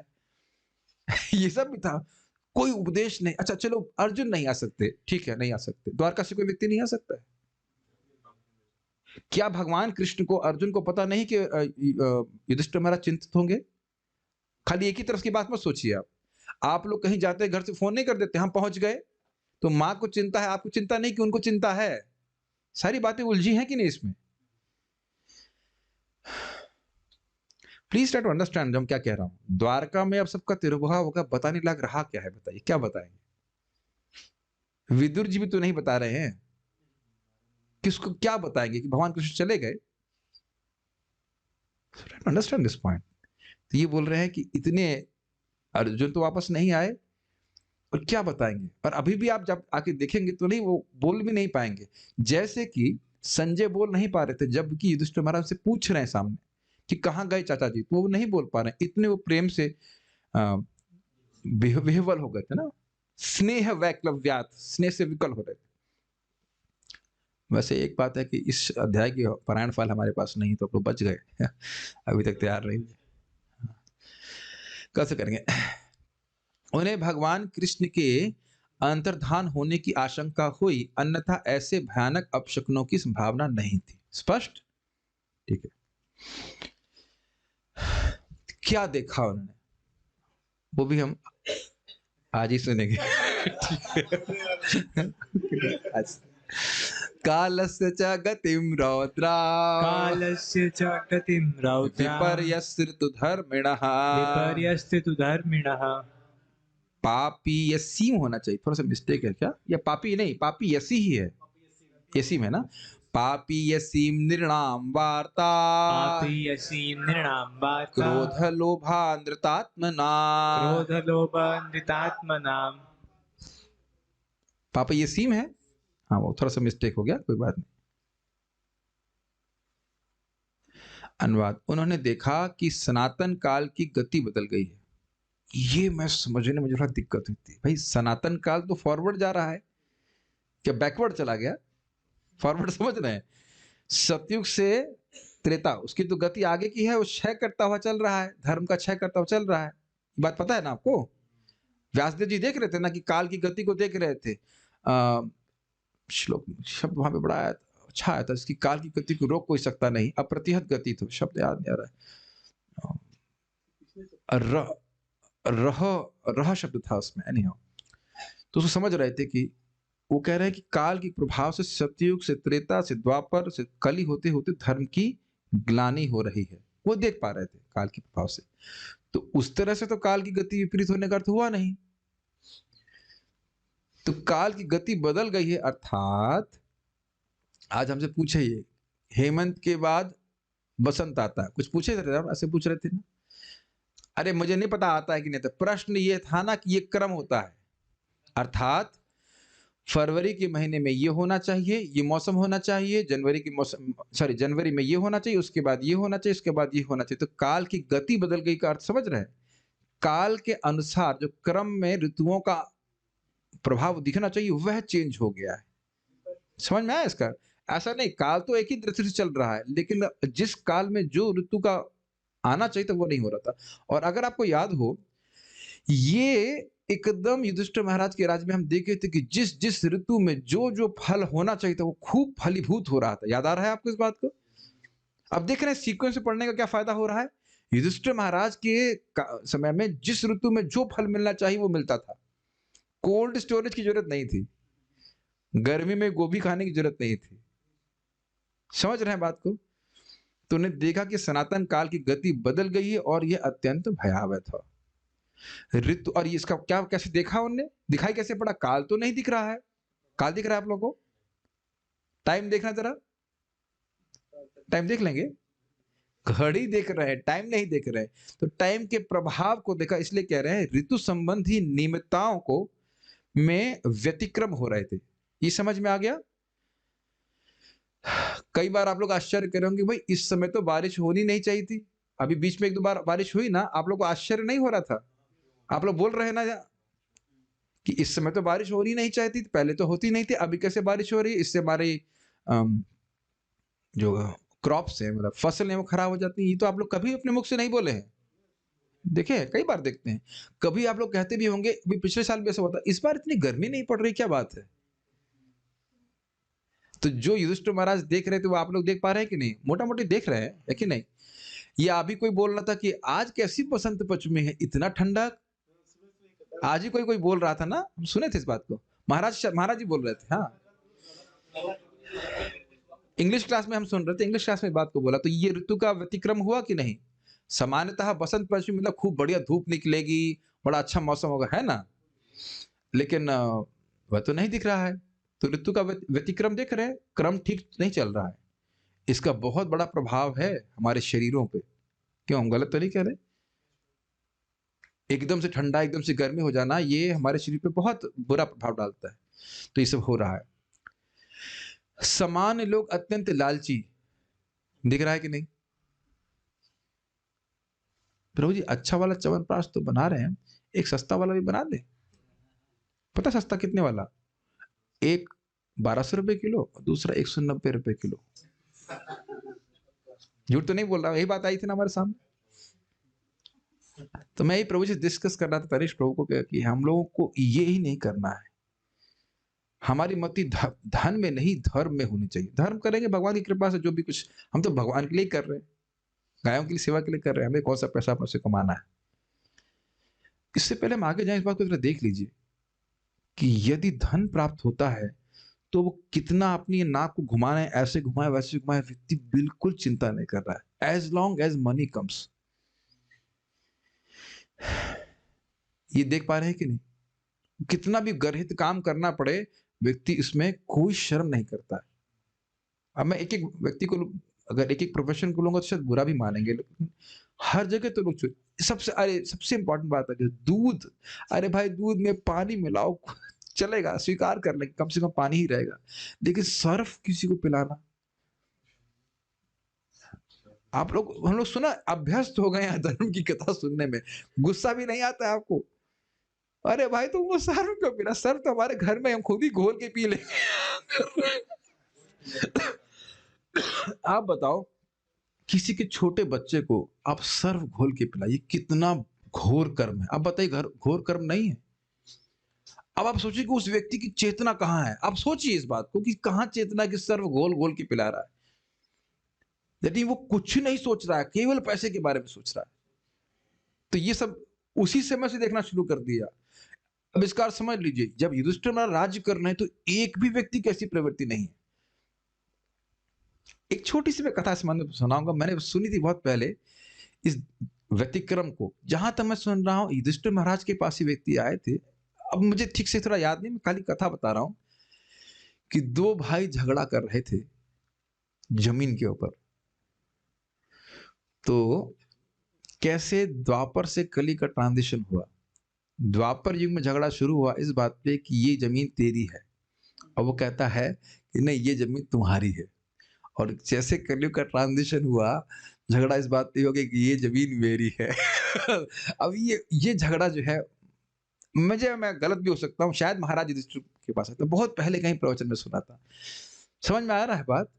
तुम लो तुम्हारा है, हम हमको नहीं लेंगे, क्यों? ये अधर्म होगा, तुम्हारा है, मैं हक लूंगा तो मुझे नरक जाना पड़ जाएगा। और अब देख रहे हैं, नरक स्वर्ग नरक तो सब यही है, और यमराज भी हम ही है कि नहीं? ये लालच है, लालच व्यक्ति को अंधा करता है। मैं इस बात की व्याख्या कर रहा हूं कि आगे क्या परिणाम होगा वो बिल्कुल नहीं देख रहा है। तो इस प्रकार से देखा कि लोग लालची हो रहे, क्रोधी तथा धोखेबाज हो गए थे। सब देख ही रहे हैं आप, छोटी छोटी बात पे लोग मर्डर करने में चूकते नहीं आजकल। वे देख रहे थे कि सभी जीविका के लिए अनुचित साधन अपना रहे हैं। बहुत अच्छी बात है, देखिए जीविका स्वीकार करना कोई कठिनाई नहीं है, लेकिन किसी को कष्ट में डालकर जीविका स्वीकार करना ये बहुत गलत बात है। ठीक है, अन्वय देखिए, कालस्य रौद्राम गति। उन्होंने देखा कि सनातन काल की दिशा बदल गई है और वह अत्यंत भयावह था। थोड़ा समझिए इस बात को, दिशा बदल गई, समझ में आया? ऋतुओं का जो क्रम था वह चेंज हो गया है, और मानो ऋतुओं का क्रम चेंज हो जाता और बहुत सुंदर लगता तो अच्छी बात थी, लेकिन ऋतुओं का क्रम परिवर्तित हो गया है और भयावह स्थिति उत्पन्न कर रहा है, यह देखा। भाई ऐसा समझिए, हम लोग तो कभी किसानी करते नहीं। जो किसान है उसके क्या नाम से, मान लो गेहूँ उगाया उसने, अब आप उसको समझ ही नहीं सकते हो कितनी मेहनत करते हैं। उसके बाद सुंदर-सुंदर बालियाँ निकल रही हैं। ये हमारा अनुभव हमारे फार्म में भी हो चुका है। प्रभु जी बता रहे थे। बस उसको 2-3 दिन बाद पूरा पक गया है, उसको काटना था और एकदम से धम्म से बारिश होती है, सारी फसल नष्ट हो जाती है। ये भयावह हुआ कि नहीं? समझ में आ रहा है कि नहीं आ रहा? या अकस्मात कहीं बाढ़ आ जाए, ऐसा कुछ आ जाए तो ये सब भयावह तो होगा ना। इसलिए कह रहे हैं कि काल की गति परिवर्तित होगी, ऋतुओं ऋतुओं का क्रम परिवर्तित हो गया और वह क्रम परिवर्तन बहुत ही भयानक था, ये बोल रहे हैं। विपर्यस्त, अतएव विपरीत ऋतु धर्मणः, मौसम की नियमितताएं प्रकट हो रही। धर्म का अर्थ क्या होता है, जरा बताइए। किसी भी वस्तु का वह गुण जो आप उससे अलग नहीं कर सकते। अब समझ में आया कि विपरीत ऋतु धर्मणः का अर्थ क्या हुआ। नहीं, बसंत में जो होना चाहिए, जो बसंत का धर्म उससे अलग नहीं कर सकते, उसके विपरीत उत्पन्न हो रहा है। मुझे नहीं पता, लेकिन बसंत में क्या होना चाहिए, पीले पीले फूल उगने चाहिए। उस समय ठंड पड़ रही है, कोहरा पड़ रहा है, तो ये इसके धर्म को छोड़ रहा है ना बसंत। विपरीत धर्म हो रहा है कि नहीं? नहीं समझ में आ रहा है? यस। आत्मनाम, सामान्य लोगों का चित्त, आत्मनाम मतलब मन। तो कह रहे उनका चित्त, उनका मन क्रोध, अर्थात क्रोध, लोभ और अनृत अर्थात झूठ से युक्त हो गया था। झूठ बोलना, एक झूठ तो बोल ही सकते हैं दिन में, हम लोग जस्टिफाई करते हैं। इतना झूठ बोलने में क्या दिक्कत है? यस, हर छोटी छोटी बात पे झूठ बोलते हैं। और बोलते क्या है, मैं कभी झूठ नहीं बोलता। ये सुना होगा आपने। एग्जैक्टली एंड अप्रोक्सीमेटली मैं कुछ बोलता हूं। या अर्ध सत्य बोलते हैं। मुझे लग रहा है पूरा बोलने में तकलीफ हो जाएगी, और हम तो भक्तों से डील करते हैं, भक्त भी अर्ध सत्य बोलते हैं। स्पेशली जब साधना के बारे में पूछो क्या चल रहा है, तो सच तो कम ही निकलता है। प्रभु जी सर दर्द हो गया। अब जानते हैं शुभ कृष्णदास जी नाड़ी परीक्षण तो करना जानते नहीं। देख ले भाई, तेरा सर तो दर्द नहीं कर रहा है ना। पेट में दर्द है, सर में दर्द है, इत्यादि इत्यादि। अब उसको क्या कहा जा सकता है कि नहीं। आप मुझे कला सीख के ही मानिए, हम सीख लेंगे। अगली बार कोई हमारा भगत बोलेगा कि मंगल आरती नहीं आया तो हम नाड़ी परीक्षण करेंगे। अच्छा चल। बल्कि मान लो कोई सो रहा होगा तो पहले उठाऊंगा नहीं, पहले नाड़ी परीक्षण करूंगा। तुम्हारा कहीं सर तो दर्द नहीं कर रहा है। महाराज को मैं मजाक में बोल रहा हूँ, लेकिन महाराज बोलते निर्व्याज भजन करना चाहिए। ये नहीं कि छोटी छोटी कुछ परेशानी हो गई तो उसको भजन छोड़ दे अपना। हाँ ठीक है, गैस भर गई तुम्हारे। सो जाओ, कोई दिक्कत नहीं। वैसे तनिष्क प्रभु योग्य व्यक्ति है इंचार्ज बनने के लिए। कोई ब्रह्मचारी झूठ नहीं बोलेगा। जो आज से आपको हम जो है उसका वो दे रहे हैं। कोई व्यक्ति अगर मंगल आरती छोड़ेगा तो पहले प्रभु जी से नाड़ी परीक्षण कराएगा, सर्टिफिकेट लेके आएगा, मेडिकल सर्टिफिकेट। हाँ भाई यही परेशानी है, तो उसके बाद उसे खाने को दिया जाएगा। अब नहीं मिस करेंगे ना। लेकिन कहने का अर्थ यह है कि धर्म के क्षेत्र में भी लोग झूठ बोलते हैं, ये बात बोला जा रहा है। बाकी जगह झूठ तो चलता ही है। ये हम जब से गोमाता को देख रहा हूं मैं, मुझे बहुत अनुभव हो रहा है कि लोग कितना झूठ बोलते हैं, हर स्टेप पे झूठ बोलते हैं। हम वो च्यवनप्राश बनाने के लिए कोई व्यक्ति, अरे ये बहुत जानते हैं, ये वो पाउडर घोल घोल करके बना के देते हैं। और वो कहता हम खुद बनाते हैं। हमने कहा हमको दे दीजिए, हम लोग को फार्मूला दे दीजिए। मैं कहता फार्मूला दे क्यों नहीं रहा है, वो खुद नहीं बनाता था, किसी दूसरे को आउटसोर्स कर दिया था। एकदम मुख पे झूठ बोलते। साधु जी आप तो धर्म कर रहे हो, आपसे कैसे हम गलती कर सकते हैं। और अंदर से बोल रहा है आपको जैसे मूर्खों को तो धर्म में मुर्गू बनाने के लिए आए हैं हम। आप धार्मिक हो ना, क्या कहते हैं, इनोसेंट हो, आपको तो सबसे पहले आपकी गर्दन काटेंगे हम। मुंह पे ऐसे बोलते हैं साहब आपसे हम बिल्कुल चीटिंग नहीं कर रहे। मैं आपको एक और घटना बता रहा हूँ हमारे साथ कैसे चीटिंग हो रही है। एक व्यक्ति हमारे से प्रिंटिंग करानी थी, 5 रुपए स्क्वायर इंच की जगह उसने हमसे 16 रुपए स्क्वायर इंच चार्ज करता रहा और कहा आपसे बहुत कम प्राइस ले रहा हूँ। दूसरे भक्त ने बताया square inch just see the volume, stainless steel की प्लेट बनती, हर जगह चीटिंग होती है, हर जगह चीटिंग होती है। तो दिख ही नहीं रहा है। अरे साधुओं से तो कम चीटिंग ना करो। और वो कहेंगे साधु से नहीं करे तो किससे करें। इनको तो आसान है, ये तो सीधी सादी लोग हैं, इनकी तो सबसे पहले चीटिंग होनी चाहिए। एक बार हम लोग यहाँ पे डिवोटी किचन में रूह अफ़ज़ा आया, बोतल की बोतल। मैं कहा वाह भाई, गर्मी में रूह अफ़ज़ा बहुत बढ़िया। देखा एक्सपायर हो गया। लेकिन भगवान से धोखा, भगवान से धोखा हो रहा है। बहुत बहुत बहुत हर जगह चीटिंग हो रही है। ये सब बोल रहे थे। एनी हाउ थोड़ा बातें बोली, हम झूठ बोलने के लिए यहाँ बैठे नहीं है, लेकिन अच्छा ये देखा, फिर किसमें देखा? निर्णाम एवं मनुष्य पापी यसीम वार्ता। वार्ता का अर्थ हमेशा बात नहीं होता है, यहाँ वार्ता का अर्थ है जीवन का साधन। तो क्या जो मनुष्यों ने पापी जीविका का साधन स्वीकार किए हैं, ये तो आप देख ही रहे हैं कि बताइए गायों को मार मार कर रोटी खा रहे हैं, मतलब और कोई कर्म उनके पास रह नहीं गया करने के लिए, या और भी गर्हित कर्म, शराब बेचना, बहुत सारे कार्य करते हैं। कालस्य च गतिम रौद्राम, काल की गति को परिवर्तित देखा और बड़ा भयावह देखा। जिसको किस प्रकार से देखा? विपर्यस ऋतु धर्मणा, देखा कि ऋतुओं का धर्म, उनका जो गुण था वह परिवर्तित हो गया, जो कि उनसे हटाना असंभव था। गर्मी में ये होना ही है, बसंत में ये होना ही है, उस तरह से लीजिए, वह घूम गया है। विपर्य मतलब बिल्कुल ही परिवर्तित हो गया, बिल्कुल ही पलट गया। तो उनको बड़ा आश्चर्य हुआ। हाँ,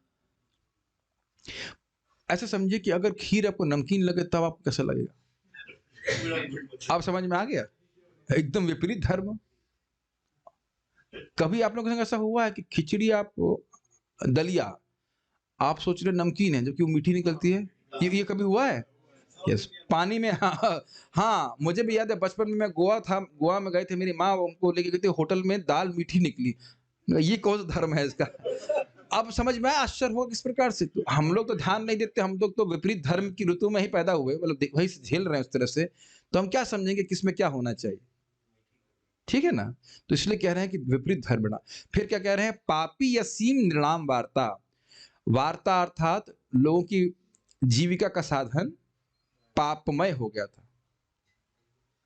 आप ये नहीं देख रहे हैं वृंदावन धाम में, कल आप नहीं सो पाए ना, फिल्मी गाने बजा रहे हैं शादियों के लिए। और कोई इनके पास जीविका का साधन नहीं है। तो अब एक एग्जाम्पल है, बाकी तो बहुत सारी बातें हैं। और उनका चित्त क्यों, अच्छा ये भी बात हो सकती है कि ऐसा कर क्यों रहे थे, क्योंकि आत्मना, उनका चित्त क्रोध, लोभ और झूठ से व्याप्त हो गया था। ये कारण है, इसलिए पाप कर रहे हैं। हम पूरे 5 लोग लेने के बाद ही रुकेंगे, पहले सोच लीजिएगा। तात्पर्य, जब सभ्यता का संबंध पूर्ण पुरुषोत्तम भगवान के प्रेम से टूट जाता है तो ऋतु की नियमितता में परिवर्तन, जीविका के अनुचित साधन, लोभ, क्रोध तथा धोखाधड़ी जैसे लक्षणों का प्रावधान हो जाता है। मूल बात क्या है? भगवान से संबंध जब टूट जाएगा तो आप उससे ये मत उम्मीद कीजिए कि वो क्या नहीं कर सकता। वो कोई भी धर्म कर सकता है। एक श्लोक है भागवत में, कहीं तो भूल रहा हूं, कि ये जब वसुदेव जी ने अपने पुत्र को लाकर के कंस के हाथ में दे दिया, तब ये बोला गया है कि खल व्यक्ति क्या नहीं कर सकता। कुछ मैं श्लोक भूल रहा हूं, आप लोग को याद हो तो, कि बुरा व्यक्ति जिसकी इंद्रियां संयमित नहीं है वो कौन सा बुरा कार्य नहीं कर सकता, और वसुदेव जी जैसे महान व्यक्ति जो भगवान के भक्त हैं वे धर्म का पालन करने में क्या नहीं कर सकते। मेरी बात समझ में आई आपको? तो ये बात समझ में आ गई, जो भगवान का प्रेमी नहीं है वो क्या अधर्म कर देगा, उसमें कोई आश्चर्य मत कीजिए। ये बात बोल रहे हैं, जिसने भगवान का प्रेम छोड़ दिया वह सब कार्य करेगा ही। तो कुछ सॉल्यूशन दिख रहा है आपको? अरे कारण जब दिखाई पड़ रहा है, सॉल्यूशन नहीं दिखाई पड़ रहा है। भगवत प्रेमी आप किसी को बनाओगे, अपने आप उसके जीवन से लोभ, क्रोध, धोखाधड़ी सब समाप्त हो जाएगा। क्लियर? यस। भाई ये मत करिए अंदर बाहर हरि बोल, उनको डांटिए। आप आपके बगल में जो बैठे हुए, फोन छीन लीजिए इनका, रामावतार प्रभु फोन छीनिए इनका। यस, आपको खाली फोन छीना जा रहा है, मेरा तो क्लास के पहले फोन टूट ही गया। ऋतु संबंधी नियमितता के परिवर्तन का अर्थ है एक ऋतु के समय दूसरी ऋतु के लक्षणों का प्रकट होना। इसकी व्याख्या कर दी गई। उदाहरणार्थ, वर्षा ऋतु शरद ऋतु में चली जाए तो एक ऋतु में फूलने फलने की क्रिया दूसरी ऋतु में होने लगे। और आपको नहीं लग रहा इसमें कुछ कठिनाई होगी? जरा समझिए, कुछ क्षणों के लिए आप किसान बन जाइए, आपने कुछ पेड़ लगाए, अब जाड़े के समय आपके आंवले उगने चाहिए, उसकी जगह आलू उग रहा है, कुछ अजीब सा हो रहा है, तो आपको दिक्कत नहीं होगी। आपने प्लानिंग की कि आंवला निकलेगा, उसको लेके जाऊंगा बाजार में, बेचूंगा, खाएंगे, और आंवले की जगह आलू निकल रहा है। Please try to understand the gravity. Note नहीं खाएंगे हम, तो खाना उगाने के लिए कठिनाई नहीं हो जाएगी। आप जान नहीं, मेरी बात समझ में आ रही है? आप गोभी का बीज को उगाते, कुछ बीज डालते हैं, उसकी सैपलिंग निकलती है, तो एक क्रम से जब ऋतुओं का परिवर्तन होगा तब तो सब्जी उगेगी ना ठीक से। और बीच में चेंज होगा तो नहीं खत्म हो जाएगा। ये बात बोल रहे हैं। हम लोग इतने अभ्यस्त हो गए हैं भगवान से अलग रहने का कि बात समझ में नहीं आती। पैसा दिए सब्जी आ गई, अब सब्जी के पीछे कितनी मेहनत है वह कहां दिख रहा है व्यक्ति? Is it not? ईश्वर विहीन मनुष्य अनिवार्यतः, अनिवार्यता मतलब कंपलसरी रूप से लालची, क्रोधी तथा धोखेबाज होता है। इसीलिए इसे पीला लिखा गया है। अगर कोई भगवान का भक्त नहीं है तो ये करेगा ही, और भगवान का शुद्ध भक्त नहीं तो उससे भी उम्मीद कीजिए कि वैसा कुछ ना कुछ करेगा। मेरी बात समझ में आई? जो भक्ति के प्रोसेस में है वह भी क्रोधी, लालची और धोखेबाज हो सकते हैं, दैट इज अंडरस्टूड। लेकिन वो भक्ति कर रहे हैं तो धीरे धीरे शुद्ध हो जाएंगे। इसलिए आश्चर्य मत कीजिए, अरे प्रभु जी भक्त हो गया, ऐसे किया। अरे अभी हो नहीं गया है, वो प्रोसेस में है। ठीक, ये कई बार सुना है आपने, अरे भक्त होकर ऐसा कर दिया उसने। अरे भक्त हो नहीं गया, प्रहलाद महाराज नहीं बन गए इसको लेकिन अभी प्रोसेस में है।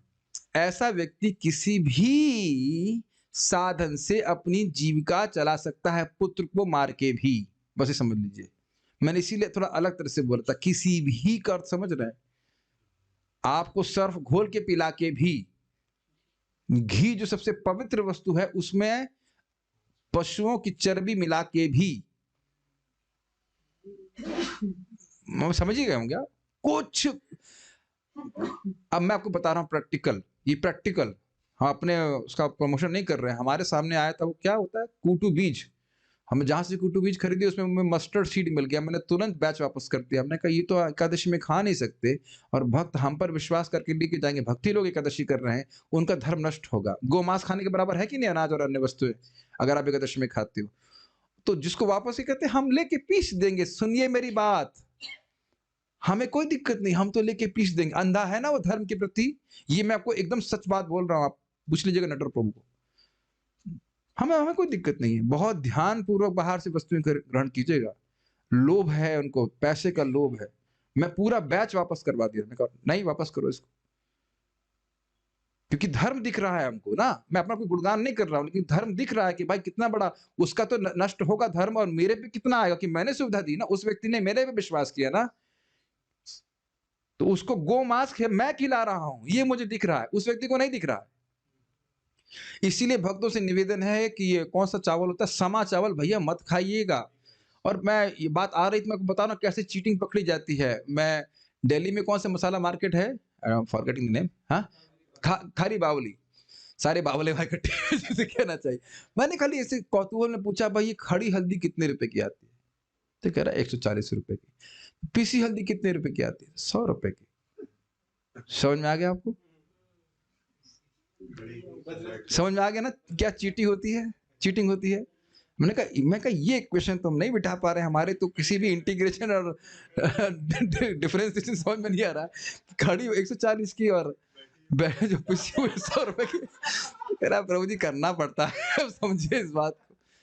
इसीलिए हम लोग सारे प्रोडक्ट यही बनाने जाते, तभी विश्वास होता है, हल्दी हो चाहे कुछ हो। हमारा जो प्रोडक्ट हम लोग बड़े, हमने हमसे चर्चा करते रहते, जो भी दो हम कम से कम अपनी आंखों के सामने बना रहे हैं और लोगों को फायदा होगा। We don't want to cheat. Devotee really भक्ति करते हैं, वो चीटिंग नहीं करना चाहते। गलती हो सकती है लेकिन चीटिंग नहीं करना चाहते। ध्यान दीजिएगा, धर्म रक्षति इति रक्षत, धर्म की रक्षा करेंगे तो धर्म आपकी रक्षा करेगा। तो ये सब धर्म का विचार उनके जीवन में कुछ नहीं, धोखेबाजी कर रहे हैं। धोखेबाजी होता हुआ उनको दिखने लग गया। ये मुझे लाइन बहुत अच्छी लगती है। ऐसा व्यक्ति जो भगवान से विमुख है, अब उसके जीवन में पैसा कमाने के अलावा कुछ नहीं, पैसा ही भगवान है और पैसा ही रक्षा करेगा बस। और कुछ भी करके सर्वधर्मान परित्यज्य पैसा एकम शरणम व्रजः, है कि नहीं? धनम एवं शरणम व्रजः, तो नया सूत्र हो गया। धन त्वाम सर्व पुण्यभ्यो मोक्षयिष्यामि मा शुचा। धन तुम्हारे सारे पुण्य को मुक्त कर देगा, इसमें कोई शक मत करो। और एकदम सही बोल रहा हूं मैं। धन आते ही व्यक्ति भोग के बारे में सोचता है। Really, is it not only money rules? There is no other rule except that money rules. अब हम तो सुन ही रहे हैं कि इस प्रकार से इतने लोग जो मर गए कोविड में, इसके पीछे भी बहुत बड़ा गेम है। और चलिए वो तो आपको प्रमाणित करो नहीं करो, ये तो एकदम दृष्ट है कि लोगों को बोला गया जबरदस्ती कि आपको कोविड है, उनके नाम से 1.5 लाख रुपए इकट्ठा कर लिया, ऐसे कुछ था ना। हम पढ़ते नहीं, हम तो सुनते हैं, ऑथराइज लोगों के द्वारा सुन के प्रमाण में परंपरा में बता रहे हैं आपको। और उसको घर भेज दिया, तुम ठीक हो जाओ, घर भेज दिया, 1.5 लाख रुपए हमारे जेब में आ गए। बताइए कितना बड़ा चीटिंग है उन्हीं लोगों के द्वारा ना, जो पालन करने वाले हैं। तो ये एक नहीं कई बार हुआ इस प्रकार से धोखा देने की प्रवृत्ति। किसी भी साधन से अपनी जीविका चला सकता है, ध्यान रखिएगा, किसी भी साधन से, अगर वो भक्त नहीं तो, चाहे वह साधन उचित हो या अनुचित। तो ये वार्ता पे प्रभुपाद जी बता रहे हैं, महाराज युधिष्ठिर के राज्यकाल में ध्यान खींचने वाली बात यह थी कि उपर्युक्त तो सारे लक्षणों का अभाव था। स्पष्ट है। अब आ रहे हैं लक्षण, तो इसे कहते हैं इंग्लिश में, they are very much conspicuous. Conspicuous, एकदम दृष्ट है कि भाई ये तो थे ही नहीं, ये कहां से आ गया। जैसे सफेद कपड़े में थोड़ा सा धब्बा भी आ जाए तो आपको दिख जाता है, इज इट नॉट? तो इस प्रकार से कोई जिन चीजों का अभाव था नितांत, और वह प्रस्तुत होकर दृष्ट महाराज तुरंत देख लिए। ये देखिए राजा कितने समर्थ है। अब आप कंपेयर कीजिए, बहुत सुंदर बात है। हमारे यहाँ के राजा समझ रहे हैं कि गाय जो कट रही उसका क्या उन पर प्रभाव पड़ रहा है, उन पे कितना कर्म जा रहा है देखने का सामर्थ्य है उनमें। और गाय ही नहीं कट रही, जो मुर्गे कट रहे हैं और ये बाकी सारी कट रही हैं, कितना शराब की दवा, सॉरी शराब खाने सबसे पहले खोले जाने बहुत महत्वपूर्ण है, कोविड में जरूरी है ना। सब कमजोर हो गए, नरक तक पहुंचने से पहले बेहोश हो जा रहे हैं। थोड़ा शराब पिला दिया जाए उनको, इसलिए सबसे पहले शराब के ठेके खोल रहे। क्या तो देख लीजिए, एकदम अंधे हैं कि नहीं। बल्कि अगर उल्टे तरह से कहा जाए कि आज के राजा कह रहे हैं कि भाई हमारे राज्य में तो अधर्म का अभाव बिल्कुल नहीं था, ये धर्म कैसे प्रस्तुत हो गया। भाई काले कपड़े में सफेद डॉट भी दिखता है ना, तो ये कैसे हो रहा है, खत्म करो उसको, खत्म करो। कि नहीं। लेकिन जब महाराज युधिष्ठिर को अपने राज्य के देवी वातावरण में यत्किंचित परिवर्तन का अनुभव होने लगा तो वे चकित हो गए और उन्हें तुरंत आशंका हुई कि भगवान अब प्रकट हो गए। वो सूर्य से समझ लीजिएगा उदाहरण। जीविका के अनुचित साधनों का अर्थ है अपनी वृत्ति परक कर्म से हटना। हर एक के लिए, चाहे वह ब्राह्मण हो या क्षत्रिय, वैश्य या शूद्र, कुछ कर्म नियत है, किंतु यदि कोई इन कर्मों को न करके अन्यों के कर्म को अपना कर्म घोषित करते हुए उसे अपनाता है तो वह अनुचित कर्तव्य का पालन करता है। एक सिंपल सी बात मैं कई बार बोल चुका हूं। तनिष्क जानते हैं कि नाड़ी कैसे देखनी जाती है, और मैं अब आपके सामने, इधर आइए फॉर एग्जाम्पल मैं भेष बना लूं वैद्य का, हाँ पेट में आपको कुछ दिक्कत है, हाँ, और कई बार ऐसे लोग जब बोलते हैं जिनको आता नहीं है, तो आपका उत्तर होगा नहीं, फिर वो कुछ और बात बोलेगा। क्या आपके टांग में कुछ दर्द है? ऐसे करके फिट हो जाएगा। आप मेरी बात समझ रहे हैं। वो योग्य नहीं उसको करने के लिए, लेकिन चोला पहन लेता है। और धर्म में भी ऐसा हो रहा है कि नहीं। पूछो कि भाई भगवान कौन है, जीव कौन है, क्या संबंध है, तो गुरु जी को ही पता नहीं है, और बड़े करोड़ों करोड़ों चेले बना रहा है। ये चीटिंग नहीं है क्या? ये तुम ब्राह्मण हो, ब्रह्म जानती ब्राह्मण है, सुबह उठते नहीं, चाय पीते हो, मुर्गा खाते हो, ब्राह्मण हो। मैं ब्राह्मण जाति की बात ही नहीं कर रहा हूं, जो क्लेम कर रहे हैं इस प्रकार से। कहे कि ब्राह्मण, मेरे कहने का मतलब है कि जो लोग गुरु बन रहे हैं उनकी बात कर रहा हूं। गुरु बन रहे हैं, भगवान के बारे में कुछ पता नहीं है, उल्टा उपदेश दे रहे हो, तो गलत हुआ ना। तुम्हें काम तो नहीं करना पड़ा, अच्छे शाह करके तुमको धन दे रहे हैं, सब कुछ दे रहे हैं, लेकिन शोक दूर नहीं हो रहा, उनका ज्ञान तो नहीं दे रहे हो। और इसी प्रकार से आप देखिए एडमिनिस्ट्रेटर्स, हम लोग कई बार बोल चुके हैं, आईएएस से किस व्यक्ति को पता है कि गीता का श्लोक अर्थ क्या है, देहिनो अस्मिन् निथा देहे। बल्कि वो प्रभु बता रहे थे कि कोई व्यक्ति आईएएस आए इनके पास, मतलब कॉलेज में, बोले यदा यदा ही धर्मस्य, जब भी धर्म की ग्लानि होती है तो मैं आता हूं। तो भगवान तो ना आते हैं, आप और मैं आते हैं, भगवान क्यों आएंगे? वाह, धन्य है भाई, बहुत सुंदर टीका है। एवं परंपरा प्राप्त है ना। तो काहे के क्षत्रिय हो, जरा बताइए। हमारे एक भक्त हैं जो आईएएस की तैयारी कर रहे थे, तो उनकी गंदी आदत थी, तो हमने कहा हमें और कामी आईएएस नहीं चाहिए, वो समझ गए बात को और बुरी आदत छोड़ी उन्होंने। मेरी बात हाँ आ, शूद्र वैश्य क्षत्रिय और ब्राह्मण, तो कहीं ऐसा तो इसका तात्पर्य नहीं है कि शूद्र तो क्षत्रिय का काम करने लग जाए। हाँ यही बात बोल रहे हैं ना, यही प्रपात बोल रहे हैं कि शुद्ध तो फ्रॉड का हुआ ना कि वो है नहीं। नहीं नहीं वही बात है। ब्राह्मण का कर्तव्य क्या है? सम दम तितिक्षा इत्यादि, वो है नहीं, लेकिन दिखा रहा है कि मैं ब्राह्मण हूं, मैं गुरु हूं। ब्राह्मण गुरु का कार्य करते हैं कि नहीं? शिक्षक का कार्य करते हैं। उसी प्रकार से जो व्यक्ति शूद्र गुण का है वो क्षत्रिय की तरह कार्य कर रहा है। प्रभुपाद जी स्पष्ट बोलते हैं। प्रभुपाद अपने शिष्यों को बोल रहे थे जब वियतनाम की युद्ध चल रहा था, तो उन्होंने कहा कि देखो भारत में लोग जो लोग क्षत्रिय गुण के हैं वो आगे जाके आर्मी में मतलब प्रवेश करते हैं, तो अभी भी चल रहा है राजपूत लोग, और तुम्हारे यहाँ लोगों को बुला रहे हैं आर्मी में कोई आना नहीं चाहता है। इसका मतलब तुम लोग शूद्र हो और तुमको क्षत्रिय का कार्य कराया जा रहा है। ये व्यतिक्रम हो गया कि नहीं? इसका मैं आर्मी में नहीं, मैं अभी क्षत्रिय नहीं है ज्यादा। देखिए वो जनरल की बात कर रहा हूं मैं। अब मैं किसी इस आर्मी भारतीय आर्मी की बात नहीं कर रहा हूं, लेकिन ऐसा मत सोचिए, भारत में आज भी बहुत ही मतलब क्या कहते हैं साहसी लोग हैं। लेकिन जनरली आप देखेंगे तो अब हमने ऐसे भी सुना कि भाई शूद्र के रूप में भी हैं बहुत, ऑब्वियसली सर। हाँ बता रहे हैं गांव में हैं जो युद्ध शुरू हुआ तो वापस आ गए लौट करके। हाँ तो पैसे के लिए युद्ध कर रहे हैं, तो उसमें बहुत ज्यादा व्याख्या हो सकती है, लेकिन आप इसको समझ रहे हैं लोग गलत तरह से कार्य कर रहे हैं। हाँ और वैश्य करते ही नहीं कि फिर वही एग्जाम्पल की सर्फ घोल करके हम मिल्क का बिजनेस कर रहे हैं, धोखेबाजी है कि नहीं? ये सब शूद्रत्व है। किंतु यदि कोई इन कर्मों को ना करके अन्य के कर्म को अपना कर्म घोषित करते हुए उसे अपनाता है तो वह अनुचित कर्तव्य का पालन करता है। जब मनुष्य के समक्ष उच्चतर, बहुत सुंदर लाइन है, आज समय कम पड़ रहा है, अब ये हो क्यों रहा है? Beautiful purport by Prabhupada.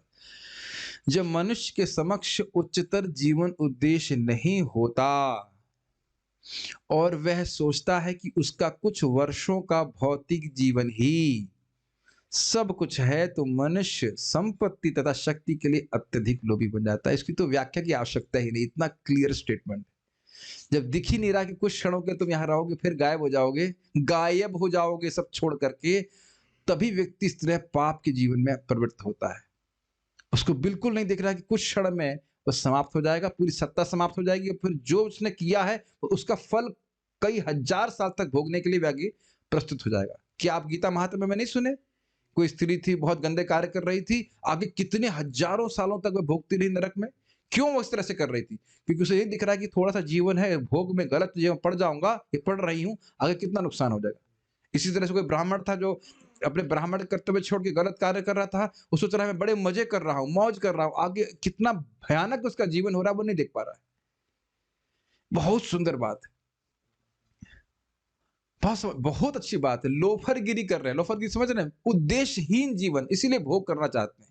मुझे लाइन बहुत ब्रिलियंट लगी थी प्रभुपाद जी। और जब उच्चतर जीवन उद्देश्य रहेगा कि मुझे भगवान की प्राप्ति करनी, तो स्वाभाविक व्यक्ति पाप, अरे पाप छोड़िए, हमके पास और कुछ करने के लिए समय नहीं है। कितना बड़ा लक्ष्य प्राप्त करना है, होटल में घूमना, सिनेमा देखने का क्या अवकाश है बताइए भक्तों के पास जो भगवान की प्राप्ति करना चाहते हैं। सब भक्त जान रहे हैं ना कि भगवान की प्राप्ति में अभी बहुत पीछे हैं आप, तो मेहनत नहीं करेंगे। जब लग जाए कि सिलेबस बहुत कवर करना है तो आराम से टांग पे टांग रख कर नहीं बैठता है, अगर एग्जाम पास करना है तो। क्लियर समझ में आ गया?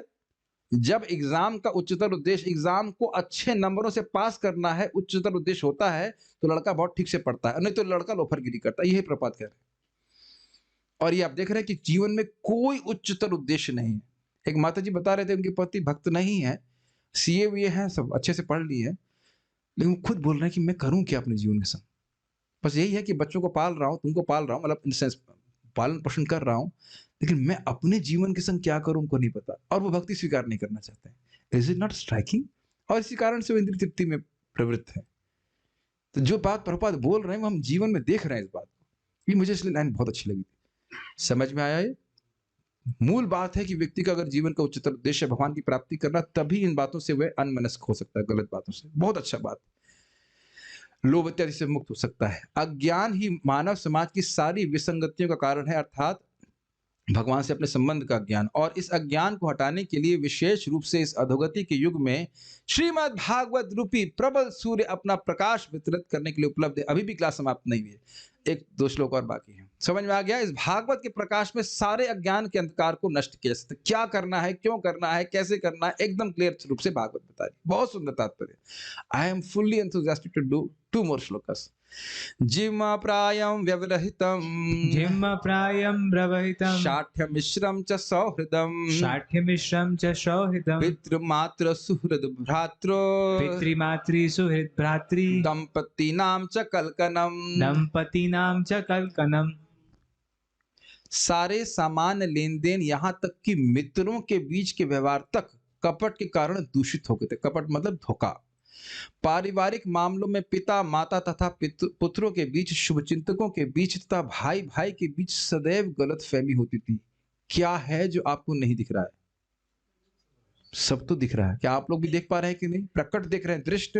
यहाँ तक कि पति तथा पत्नी के बीच भी सदैव तनाव तथा झगड़ा होता रहता है। और आजकल जो पति पत्नी के बीच में चल रहा है वो तो वर्णन करने में पूरी एक महाभारत हो जाएगी। अनिर्वचनीय जिसको वचन से बोला नहीं जा सकता। हम लोग कल्पना नहीं कर सकते। कोई लड़की है, मैं थोड़ी घटना बता देता हूँ यहाँ पे कि एक लड़की, मुझे भक्त बता रहे थे, उन्हीं के संग ऐसा हुआ। एक ब्राह्मण लड़की आई, कहती हमारा कोई नहीं है, हमारे पिता मार गए, ये है वो, शादी कर लीजिए, शादी कर लिए। अब वो बहुत उसको परेशान किया, रूम के अंदर बंद कर देना, ये वो, और अब उसके बाद अब डिवोर्स हो रहा है और 20 लाख 30 लाख रुपए ले रही। बताइए,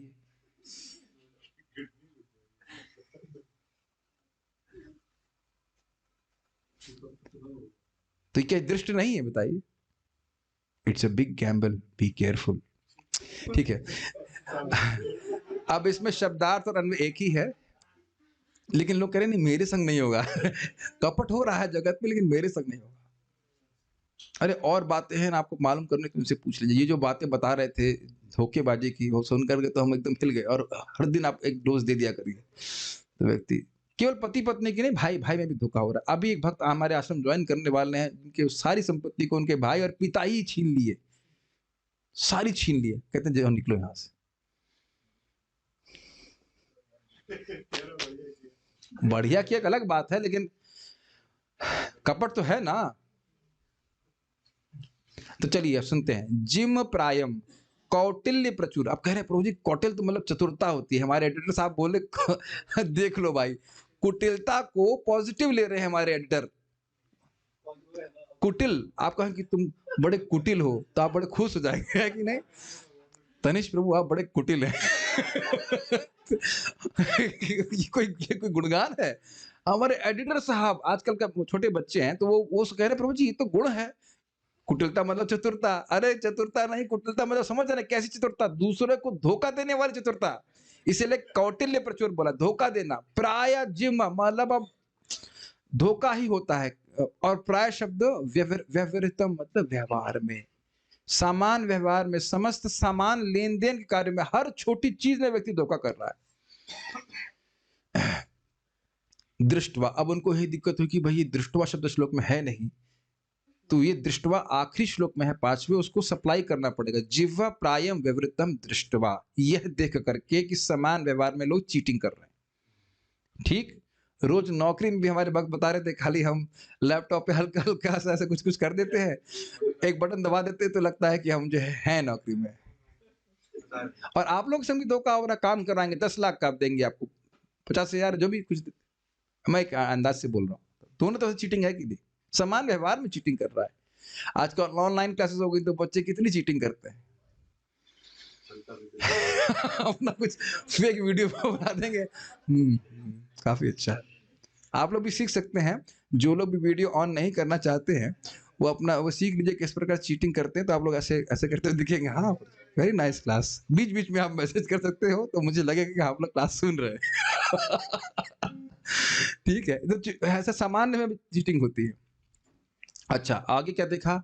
शाठ्य मिश्रम च सौहृदम। मिश्र का मतलब अपमिश्रित। शाठ्य कपट से अपमिश्रित थे, मैत्रीपूर्ण शुभ चिंतकों से संबंधित व्यवहार। ये समझा? उसको दृष्टवा। देखिए थोड़ा अंतर हो गया। जब समान व्यवहार की बात कर रहे हैं तो जैसे हमारे क्या नाम है नकुल प्रभु, आपका शॉप था, तो जो व्यक्ति आपसे कपड़ा लेने के लिए आता था वो आपका सुहृद है। आप समझ रहे हैं मैं क्या बोल रहा हूँ? नहीं, वो आपका सुहृद उहृद कुछ नहीं, और आप भी सुहृद नहीं। पूछे जरूर होंगे साहब चाय पियेंगे क्या? पूछे होंगे, आप जानते हैं। तो ना वह आपका सुहृद है ना आप उसके सुहृद है, ये समान व्यवहार हो रहा है। तो चाय क्यों पिलवा रहे हैं? थोड़ा सा कुछ मतलब ये और एक दो साड़ी और खरीद के जाए, है कि नहीं? और आप बोले भी होंगे भाई ये तो मैं सबसे कम डिस्काउंट पे दे रहा हूँ, बोल रहे हैं कि नहीं? तो ये तो खैर, ये तो खैर बिजनेस में थोड़ा बहुत चलता ही है, लेकिन हम खाली बोल रहे थे समान व्यवहार मतलब प्रेम नहीं है, सामान्य डीलिंग है, उसमें भी लोग चीटिंग करते हैं। ठीक, अब चलो उसमें चीटिंग करने कोई बात नहीं, लेकिन जिनको हम अपना प्रेमी मानते हैं, जो हम सोचते हैं कि हमारे शुभ चिंतक हैं, जो हम सोचते हैं वो है नहीं, हमारे सोच रहे हैं, वह भी तो कपट करते हैं, ये कह रहा है। कुछ अंतर देख रहे हैं दोनों बातों में? एक व्यक्ति से कोई भावना नहीं जुड़ी हुई है, आप जान रहे हो, आप ये भी नहीं मान रहे हो कि आपका शुभ चिंतक है, वह तो चीटिंग करता ही है, वो समान व्यवहार की बात हुई। और जिसको आप अपना शुभ चिंतक मानते वह भी चीटिंग करता है। अब यहां पे एक शब्द प्रभुपाद ने बड़ा सुंदर अनुवाद किया है, अपमिश्रित। अगर खीर में कर्पूर मिला दें तो ये अपमिश्रण है कि मिश्रण? मिश्रण, उससे वो और अच्छी हो जाती है। लेकिन मिट्टी का तेल मिला दें तो वह अपमिश्रण हो गया। अब समझ में आ गया? तो सौहार्द समझ रहे हैं, मिट्टी की तेल नहीं समझ रहे हैं, कैरोसिन ऑयल। तो किसी से बहुत प्रेम है, हम मान रहे हैं कि हमारा सुहृद है, और उससे कपटता हो तो कितना दुख लगेगा बताइए? बात समझ पा रहे हैं? तो यानी जो शुभ चिंतक है तथाकथित तो वह भी कपट कर रहे हैं, ये देखा उन्होंने। तो कुछ इंटेंसिटी बढ़ी कि नहीं बढ़ी? समान व्यवहार में चीटिंग को चलो सहन कर लेगा, जब शुभ चिंतक ही चीटिंग कर रहा है तो अधर्म बढ़ गया कि नहीं? ये बात बोल रहा है। और क्या देखा? पितृ, पिता, मातृ मतलब माता, सुहृद मतलब शुभ चिंतक, भ्रातृ मतलब निजी भाई, अपना खून के संबंध वाला भाई, और दंपत्ति नाम और पति पत्नी विषय में भी कलकनम दृष्टवा, पारस्परिक कलह को देखा। इसीलिए आजकल स्त्रियां शादी नहीं करना चाहती। Obviously it's not a general rule, लेकिन काफी हमने सुना है कर्मी जगत में भी लोग शादी नहीं करना चाहते। क्यों? पति के अनुगत्य में रहना पड़ जाएगा। Although it is not a general rule की शादी नहीं करना चाहते, लेकिन एक है, और शादी करने के बाद भी अनुगत्य नहीं रहना चाहते, इसका अर्थ समझ रहे हैं ना? अब हम बोल दे रहे हैं कि हमने सुना, हम बोल रहे हैं प्रभु जी ये बॉयफ्रेंड गर्लफ्रेंड तो आजकल नॉर्मल हो गया है। तो एकदम से मतलब मुंह खुला रहे, व्हाट? वो भी कंजर्वेटिव सिटीज में। और दिल्ली की तो बात ही छोड़ दीजिए।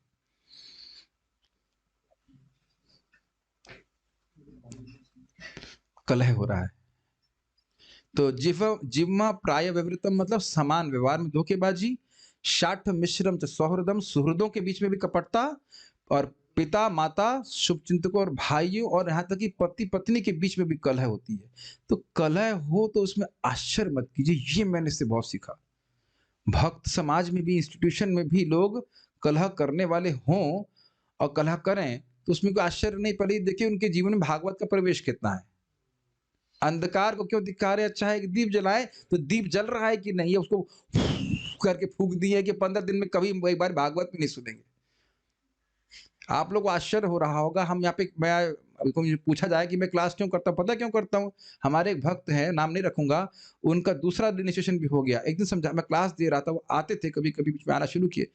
अच्छा, गर्भोदकशाय वो विष्णु है जिनके पेट से नाभि से कमल निकलता है। मैं शक्ल देख रहा था, हमें लगा तुम्हारा दूसरा इनिशिएशन भी होगा, तुमको ये भी नहीं पता है कि गर्भोदकशाय विष्णु कौन है। मतलब वो किताब पढ़ता ही नहीं होगा। जैसे कोई स्टूडेंट होते हैं ना कि कभी क्लास नहीं गए तो एकदम लगा आज मौसम अच्छा, चलते हैं। देखिए फिर क्या समझ में आएगा उसको, बताइए? तो भागवत का जिसके जीवन में प्रकाश नहीं है तो इस प्रकार के अंधकार में तो व्याप्त रहेगा। तात्पर्य, बद्ध जीव में 4 दुर्गुण पाए जाते हैं। त्रुटियां करना, इसकी व्याख्या मतलब कर जो कि यहाँ नहीं कर रहे। मूर्खता, असमर्थता और वंचकता, ठगी, हाँ, मुस्कुराइए, आप कलयुग में हैं। ठीक है, ये अपूर्णता के लक्षण है और उन चारों में से अन्यों की ठगने की प्रवृत्ति की प्रधानता रहती है। क्यों? क्योंकि हम एक आडंबरपूर्ण जीवन जी रहे हैं, जो हम हैं नहीं वो हम हैं। है मतलब जगत में है इस प्रकार से कि मैं ये शरीर हूँ और उसके बाद उपाधि को मुखौटा चढ़ाए हुए हैं कि बहुत सुंदर है, बहुत अच्छे हैं, इत्यादि इत्यादि। यस, यह ठगी बद्ध जीवों में इसलिए आती है क्योंकि वे प्रकृति पर प्रभुता जताने की अप्राकृत इच्छा से लिप्त होकर भौतिक जगत में फंसे हुए हैं। थोड़ा क्षमा कीजिएगा, क्लास लेट हो रही है, 8:30 पे नहीं हो पाएगी, 7:45 पे खत्म कर देंगे। थोड़ा सा ध्यान रखिए, हम झूठ नहीं बोल रहे हैं, झूठ नहीं बोल रहे हैं। ठीक है, 15 मिनट में हो जाएगा। ये कितनी सुंदर बात है, ये सच रिलेशेबल तात्पर्य। जीव भोग करना चाहता है इसलिए धोखा देगा ही। मैं फिर से बोल रहा हूं इस बात को, जो जीव भोग प्राप्त करना चाहता है वो आपके संग कुछ भी कर सकता है, चाहे वो पिता हो, माता हो, भाई, कुछ भी हो। अब मैं ये नहीं कह रहा हूं सारी माताएं ऐसा करती हैं, लेकिन यदि भोग की इच्छा है तो अब उसके सामने उसको यह चिंता नहीं होगी कि आपको उससे कितना कष्ट होगा। फिर वही बात सोच लीजिए, मैं सर्फ पिला रहा हूं तो मैं ये नहीं सोच रहा हूं कि उस सामने वाले को शरीर में कितना कष्ट होगा। और इस उपलक्षण से सारे कार्य समझ लीजिए जो मिलाए जा रहे हैं आजकल। प्लास्टिक का चावल, I mean give me a break. Plastic का चावल, वीडियो आपने देखे हैं कि नहीं सबने? हाँ, वो पत्ता गोभी प्लास्टिक में और कुछ नहीं मिला। क्या कमाल होगी, जरा तुम मुझसे बताओ। आप बताओ कि आपको, आप भक्त हो सब लोग, क्या किसी को आप ये माउस का अचार, सॉरी माउस का अचार बोलने में गंदा लग रहा है, इस माउस का पकौड़ा बना माउस नहीं बोलता, सॉरी, मोबाइल का पकौड़ा बना के खिलाएंगे आप? मोबाइल कवर को ऐसे निकाल के, चलो अभी कुछ काम करना है, इसको तल देते, तल के खिला देंगे, कभी ऐसा करेंगे आप? और देखिए लोग प्लास्टिक की कैबेज बना के दे रहे हैं। यानी ये भी कोई सोच सकता था? हमारे बाबा जी कभी सोच सकते थे कि सब्जी खरीदने जा रहे हैं तो प्लास्टिक सब्जी दे देगा? अनइमेजिनेबल है ना। सब कुछ तो गलत है। आपने देखा नहीं, जो आप लोग दिल्ली में इधर खा लेते हैं, दिखा रहे थे लोग, कोई लोग वीडियो भेज देते हैं, कभी कभी मैं भेज देता, मैं देखता हूँ कैसे गंदे पानी से वो चाट वाट बना करके खिला देता है और आप लोग खा के खा रहे हैं। हाँ, बहुत गंदा। हाँ हाँ, प्रतापगढ़ में एक सो कॉल्ड डिवोटी था। हाँ, मिठाई की दुकान थी।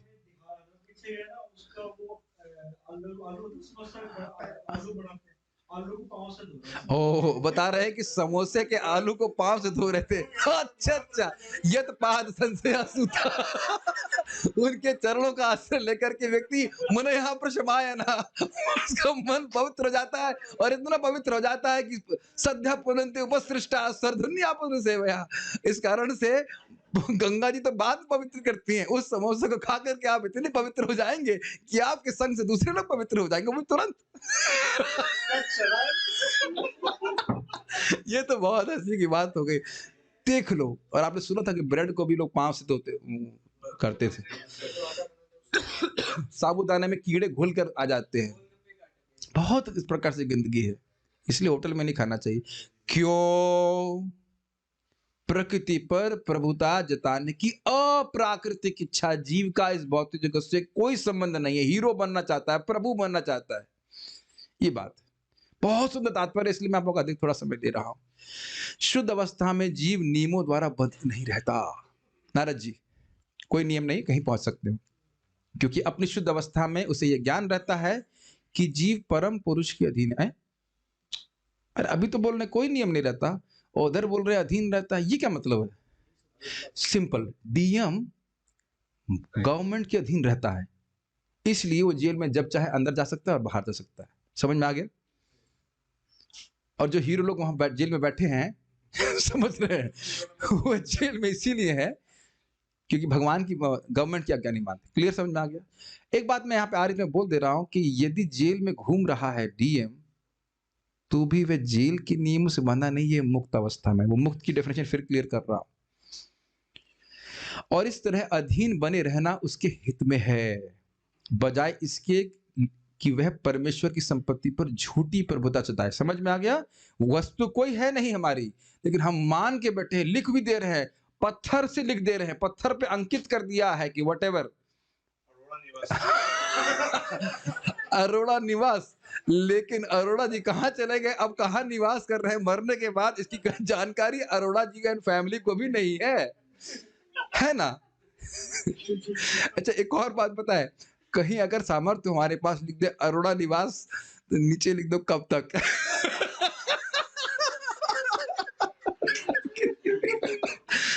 तब तो, और रोज आकर के उस प्लाक को दिखेगा तो सोचेगा कब तक कब तक रहोगे तुम इसमें।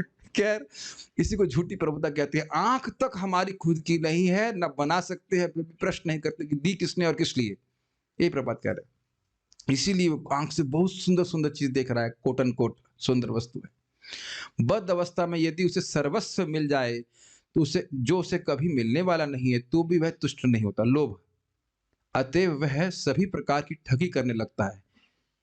ये बात समझ में आया? आप सोचेंगे ना कि वो व्यक्ति ठग करे जिसके पास पैसे नहीं है, और आप ये भी देखेंगे कि जो बड़े बड़े ठग करने वाले हैं बहुत पैसे वाले हैं। आप जानते हो ना कि अन्न सड़ने देंगे लेकिन गरीबों की भूख को नहीं देने के लिए नहीं देंगे। बहुत प्रसिद्ध बात। एक छोटी सी बात बोलूंगा, अंग्रेजों ने, आप जानते हो, बहुत बड़ी बात है, झूठा क्या कहते हैं उसको, फेमिन को क्या बोलते हैं, भुखमरी का निर्माण किया था। अन्न था पर्याप्त मात्रा में, जिसने अन्न उगाया था उसी को छीन लिया था। पता है क्यों? ताकि वो लोग जो है, जो पुरुष हैं, वह युद्ध करने के लिए सेना में भर्ती हो, तब उनको अन्न दिया करते थे। प्रभुपाद उसको समझाते हैं, झूठ है भुखमरी। तो उनके पास तो धन था ना, चीटिंग किया कि नहीं? यहां तक कि वह अपने निकटतम प्रिय संबंधियों को भी ठगता है। इसकी व्याख्या हमने कर दी, सोधारण व्याख्या करती थी। ऐसी असंतोषजनक स्थिति में पिता तथा पुत्र या पति तथा पत्नी के बीच भी मेल नहीं रह पाता। लेकिन इन सभी विरोधी कठिनाइयों को एक विधि से दूर किया जा सकता है, और वह है भगवान की भक्ति में सेवा। क्यों? क्योंकि भगवान की भक्ति में सेवा के द्वारा व्यक्ति प्रकृति पे प्रभुत्व जताने की व्यक्ति से मुक्त हो जाता है। करना है, जब तक जीना है, जीवन जीने के लिए जीना, जीवन ग्रहण करना है, उसके बाद भगवान के पास चले जाना। इससे क्या मतलब है? कुछ बनना ही नहीं यहाँ पे जगत में। मैं कुछ इस पर जरूर कहना चाहता हूँ। बारंबार धोखा खाते हुए व्यक्ति सोचता है कि वैष्णव भी इसी तरह से करेंगे। और ये बात समझिए, सच्चे वैष्णव किसी भक्त को देखते हैं, किसी व्यक्ति को देखते हैं, तो बस वही सोचते हैं कैसे ये कृष्ण से कनेक्ट हो जाए। So what a beautiful association, is it not? ये जो एक्सप्लॉइटेटिव मेंटालिटी होती है, नहीं होती भक्तों में। तो कहेंगे प्रभु जी, भक्त लोग धन तो मांगते हैं, किस लिए मांगते हैं? जैसे एक एग्जाम्पल लीजिए, लैपटॉप बहुत महंगा है, किस लिए? पिक्चर देखने के लिए लिया गया है? नहीं, इससे भगवान का यश प्रसारित हो। तो जिसने स्पॉन्सर किया, अब उसको कितना कल्याण हो रहा है, होता ही जा रहा है। 4 साल मान लो कथा हुई, तो 4 साल की हर कथा का लाभ उसको प्राप्त हुआ। मैं एक सिंपल सी बात, एक छोटी सी बात सोचिए, यहाँ आप लोग जब इन्वेस्टमेंट करने के लिए अपने पैसा कहीं लगाते हो, तो आप जानते हो जो आपसे इन्वेस्टमेंट करवा रहा है उसको भी तो धन प्राप्त होगा, वह अपना भी तो कुछ उल्लू सीधा करेगा। आपका, आपके हितार्थ कल्याणार्थ आपका वो इन्वेस्टमेंट कंपनी चला रहा है। बताइए, आप जानते हो ना इस बात को? एक और मैं उदाहरण आपको देना चाहता हूं। हमने सुना था लेहमन ब्रदर्स नाम की कोई कंपनी थी, अब तो बंद हो गई, और हमारे इसमें आईआईटी के हमारे मित्र उसमें सम्मिलित हुए थे जीवन समर्पित करने के लिए। पता वो लोग क्या करते थे, कोई बुढ़ा व्यक्ति होगा पैसा वाला, उनको पता है कि इस समय मरने वाला से कुछ है, कुछ तो बोलते थे कि तुम्हारा हम पेमेंट करेंगे, लेकिन अपनी, अगर तुम मर गए तो तुम्हारी सारी प्रॉपर्टी हमारे पास हो जाएगी। ऐसा कुछ सिस्टम करते थे और बहुत धन कमा लेते थे। देख क्या, इट्स नॉट लाइक पूरा आइडिया ही चीटिंग के ऊपर है।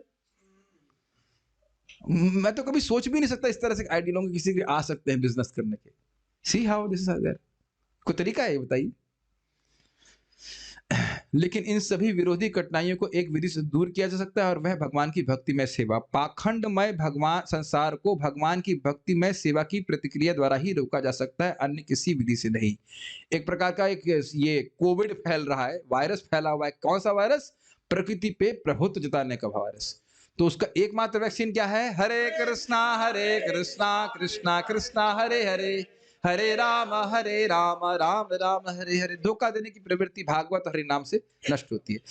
जब महाराज युधिष्ठिर ने इस प्रकार की विषमता देखी, तो उन्होंने अनुमान लगा लिया कि इस धरती से भगवान का तिरोभाव हो चुका। एक और बात कहना चाहूंगा, आपने देखा है कि जब आप कुछ भगवान के बारे में बोलना चाहते हो, तो you want to be doubly sure you don't make wrong. हमने देखा, हमें बड़ा अच्छा लगता है कि स्टूडेंट्स भी कई बार पूछते हैं, प्रभु जी ये बात समझ में नहीं आई, हमें क्लास देना है। क्यों? बताइए क्यों? क्योंकि वह धोखा नहीं देना चाहते। ये साधु का स्वभाव है। ठीक है, आखिरी श्लोक का। खुश?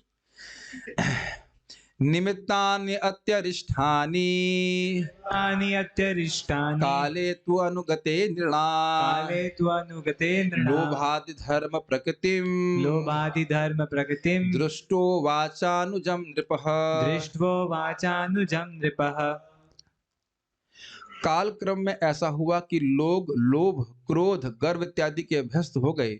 महाराज युधिष्ठिर ने इन सब अपशकुनों को देखकर अपने छोटे भाई से कहा, अन्वय देखिए, अति अरिष्ठानी निमित्तानी, अति गंभीर, अति मतलब गंभीर, घोर, अरिष्टानी अशुभ लक्षण वाले। अरिष्ट शब्द कहाँ सुना है आपने? अरिष्टासुर जी को। तो अरिष्टासुर मतलब अशुभ लक्षण वाला असुर। तो उसी तरह से अशुभ लक्षणों को, निमित्तानी अपशकुनों को, ये समझ में आ रहा है। आगे जो बहुत खराब होने वाला है उसकी सूचना देने वाले कारणों को देखा। और कालक्रम में, काल अर्थात कालक्रम में, काल के क्रम में, तू मतलब तो, अनुगते उसका अनुसरण करने वाले। इसका अर्थ समझिएगा, कलयुग आ रहा है कि नहीं क्रम से, तो अब कलयुग के अनुसार, समझ में आया? जब सतयुग आएगा तो सतयुग के अनुसार लोगों की वृत्ति होगी कि नहीं धर्म में?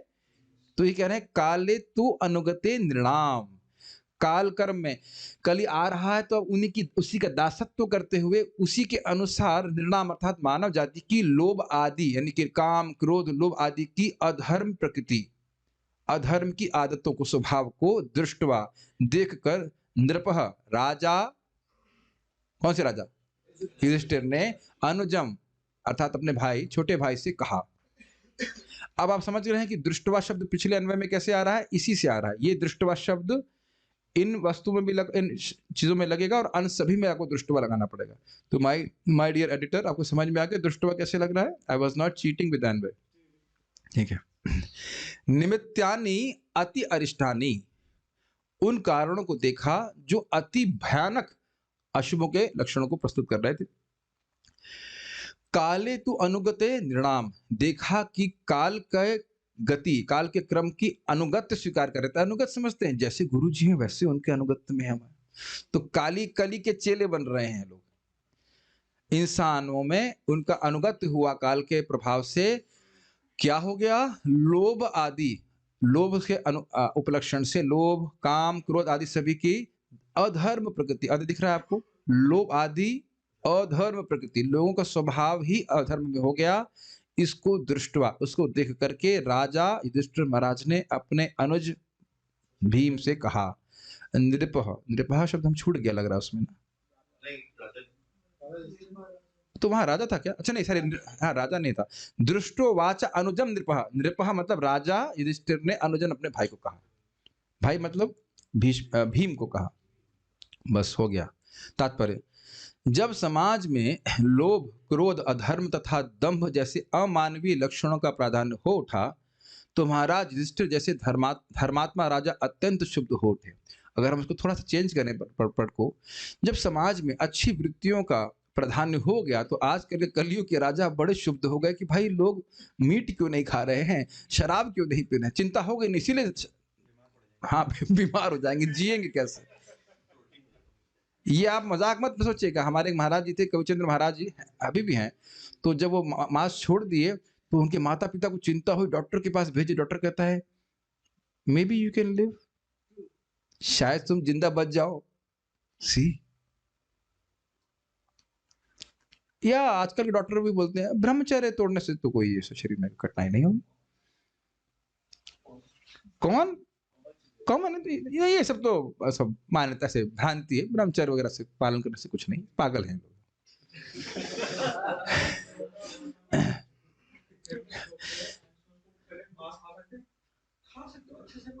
हाँ कोविड हुआ तो कह रहे हैं मांस खा सकते, डॉक्टर साहब बोल रहे हैं कि मांस खा सकते पका के, ताकि अच्छे से पकाओ भाई, नरक में तुमको भी तो पकना है। और ये समझ नहीं रहा है कि खुद पकेगा, वो उपदेश दे रहा है। तो ये देख रहे लोग अब अधर्म, धर्म बढ़ता तो लोग दिक्कत होती। घर में भी तो देखिए जो माता पिता भक्त नहीं है, क्या कर रहे हो सुबह 4 बजे उठ करके, इससे अच्छा सो जाकर तुम, ऐसा बोलते हैं। क्या पागल जैसे सुबह उठ के जब कर रहे हो? हाँ अब बता रहे हैं भक्त जबरदस्ती मांस खिलाया जाता है, तो सब बड़ा गड़बड़ है। मतलब राजा तो लीडर है, बाकी जो छोटे छोटे मिनी लीडर हैं वो भी सब गलत कर रहे हैं। इस कथन से ऐसा प्रतीत होता है कि पतित समाज के सारे लक्षण उस काल के लोगों को अज्ञात थे और कलयुग के आगमन के साथ इनका अनुभव किया जाना उनके लिए आश्चर्यजनक था। मतलब समझ में आए, उस समय युधिष्ठिर महाराज के समय में ऐसा होना नहीं चाहिए था, ऐसा होता ही नहीं था, तो इसमें उनको आश्चर्य हो रहा था। तो क्या बोला वो हम कल सुनेंगे। प्रश्न तो हमारे पास कोई है भी नहीं आज, कुछ कमेंट्स हो सकती हैं। तो कुछ वक्त तो बता रहे कि रुकते हैं तो हम लोग, लेकिन नरसिंह प्रणाम जरूर करेंगे और उसके बाद रुकेंगे। श्रीमद् भागवतम की जय, श्रील प्रभुपाद की जय, ताई गौर प्रेमानंदे।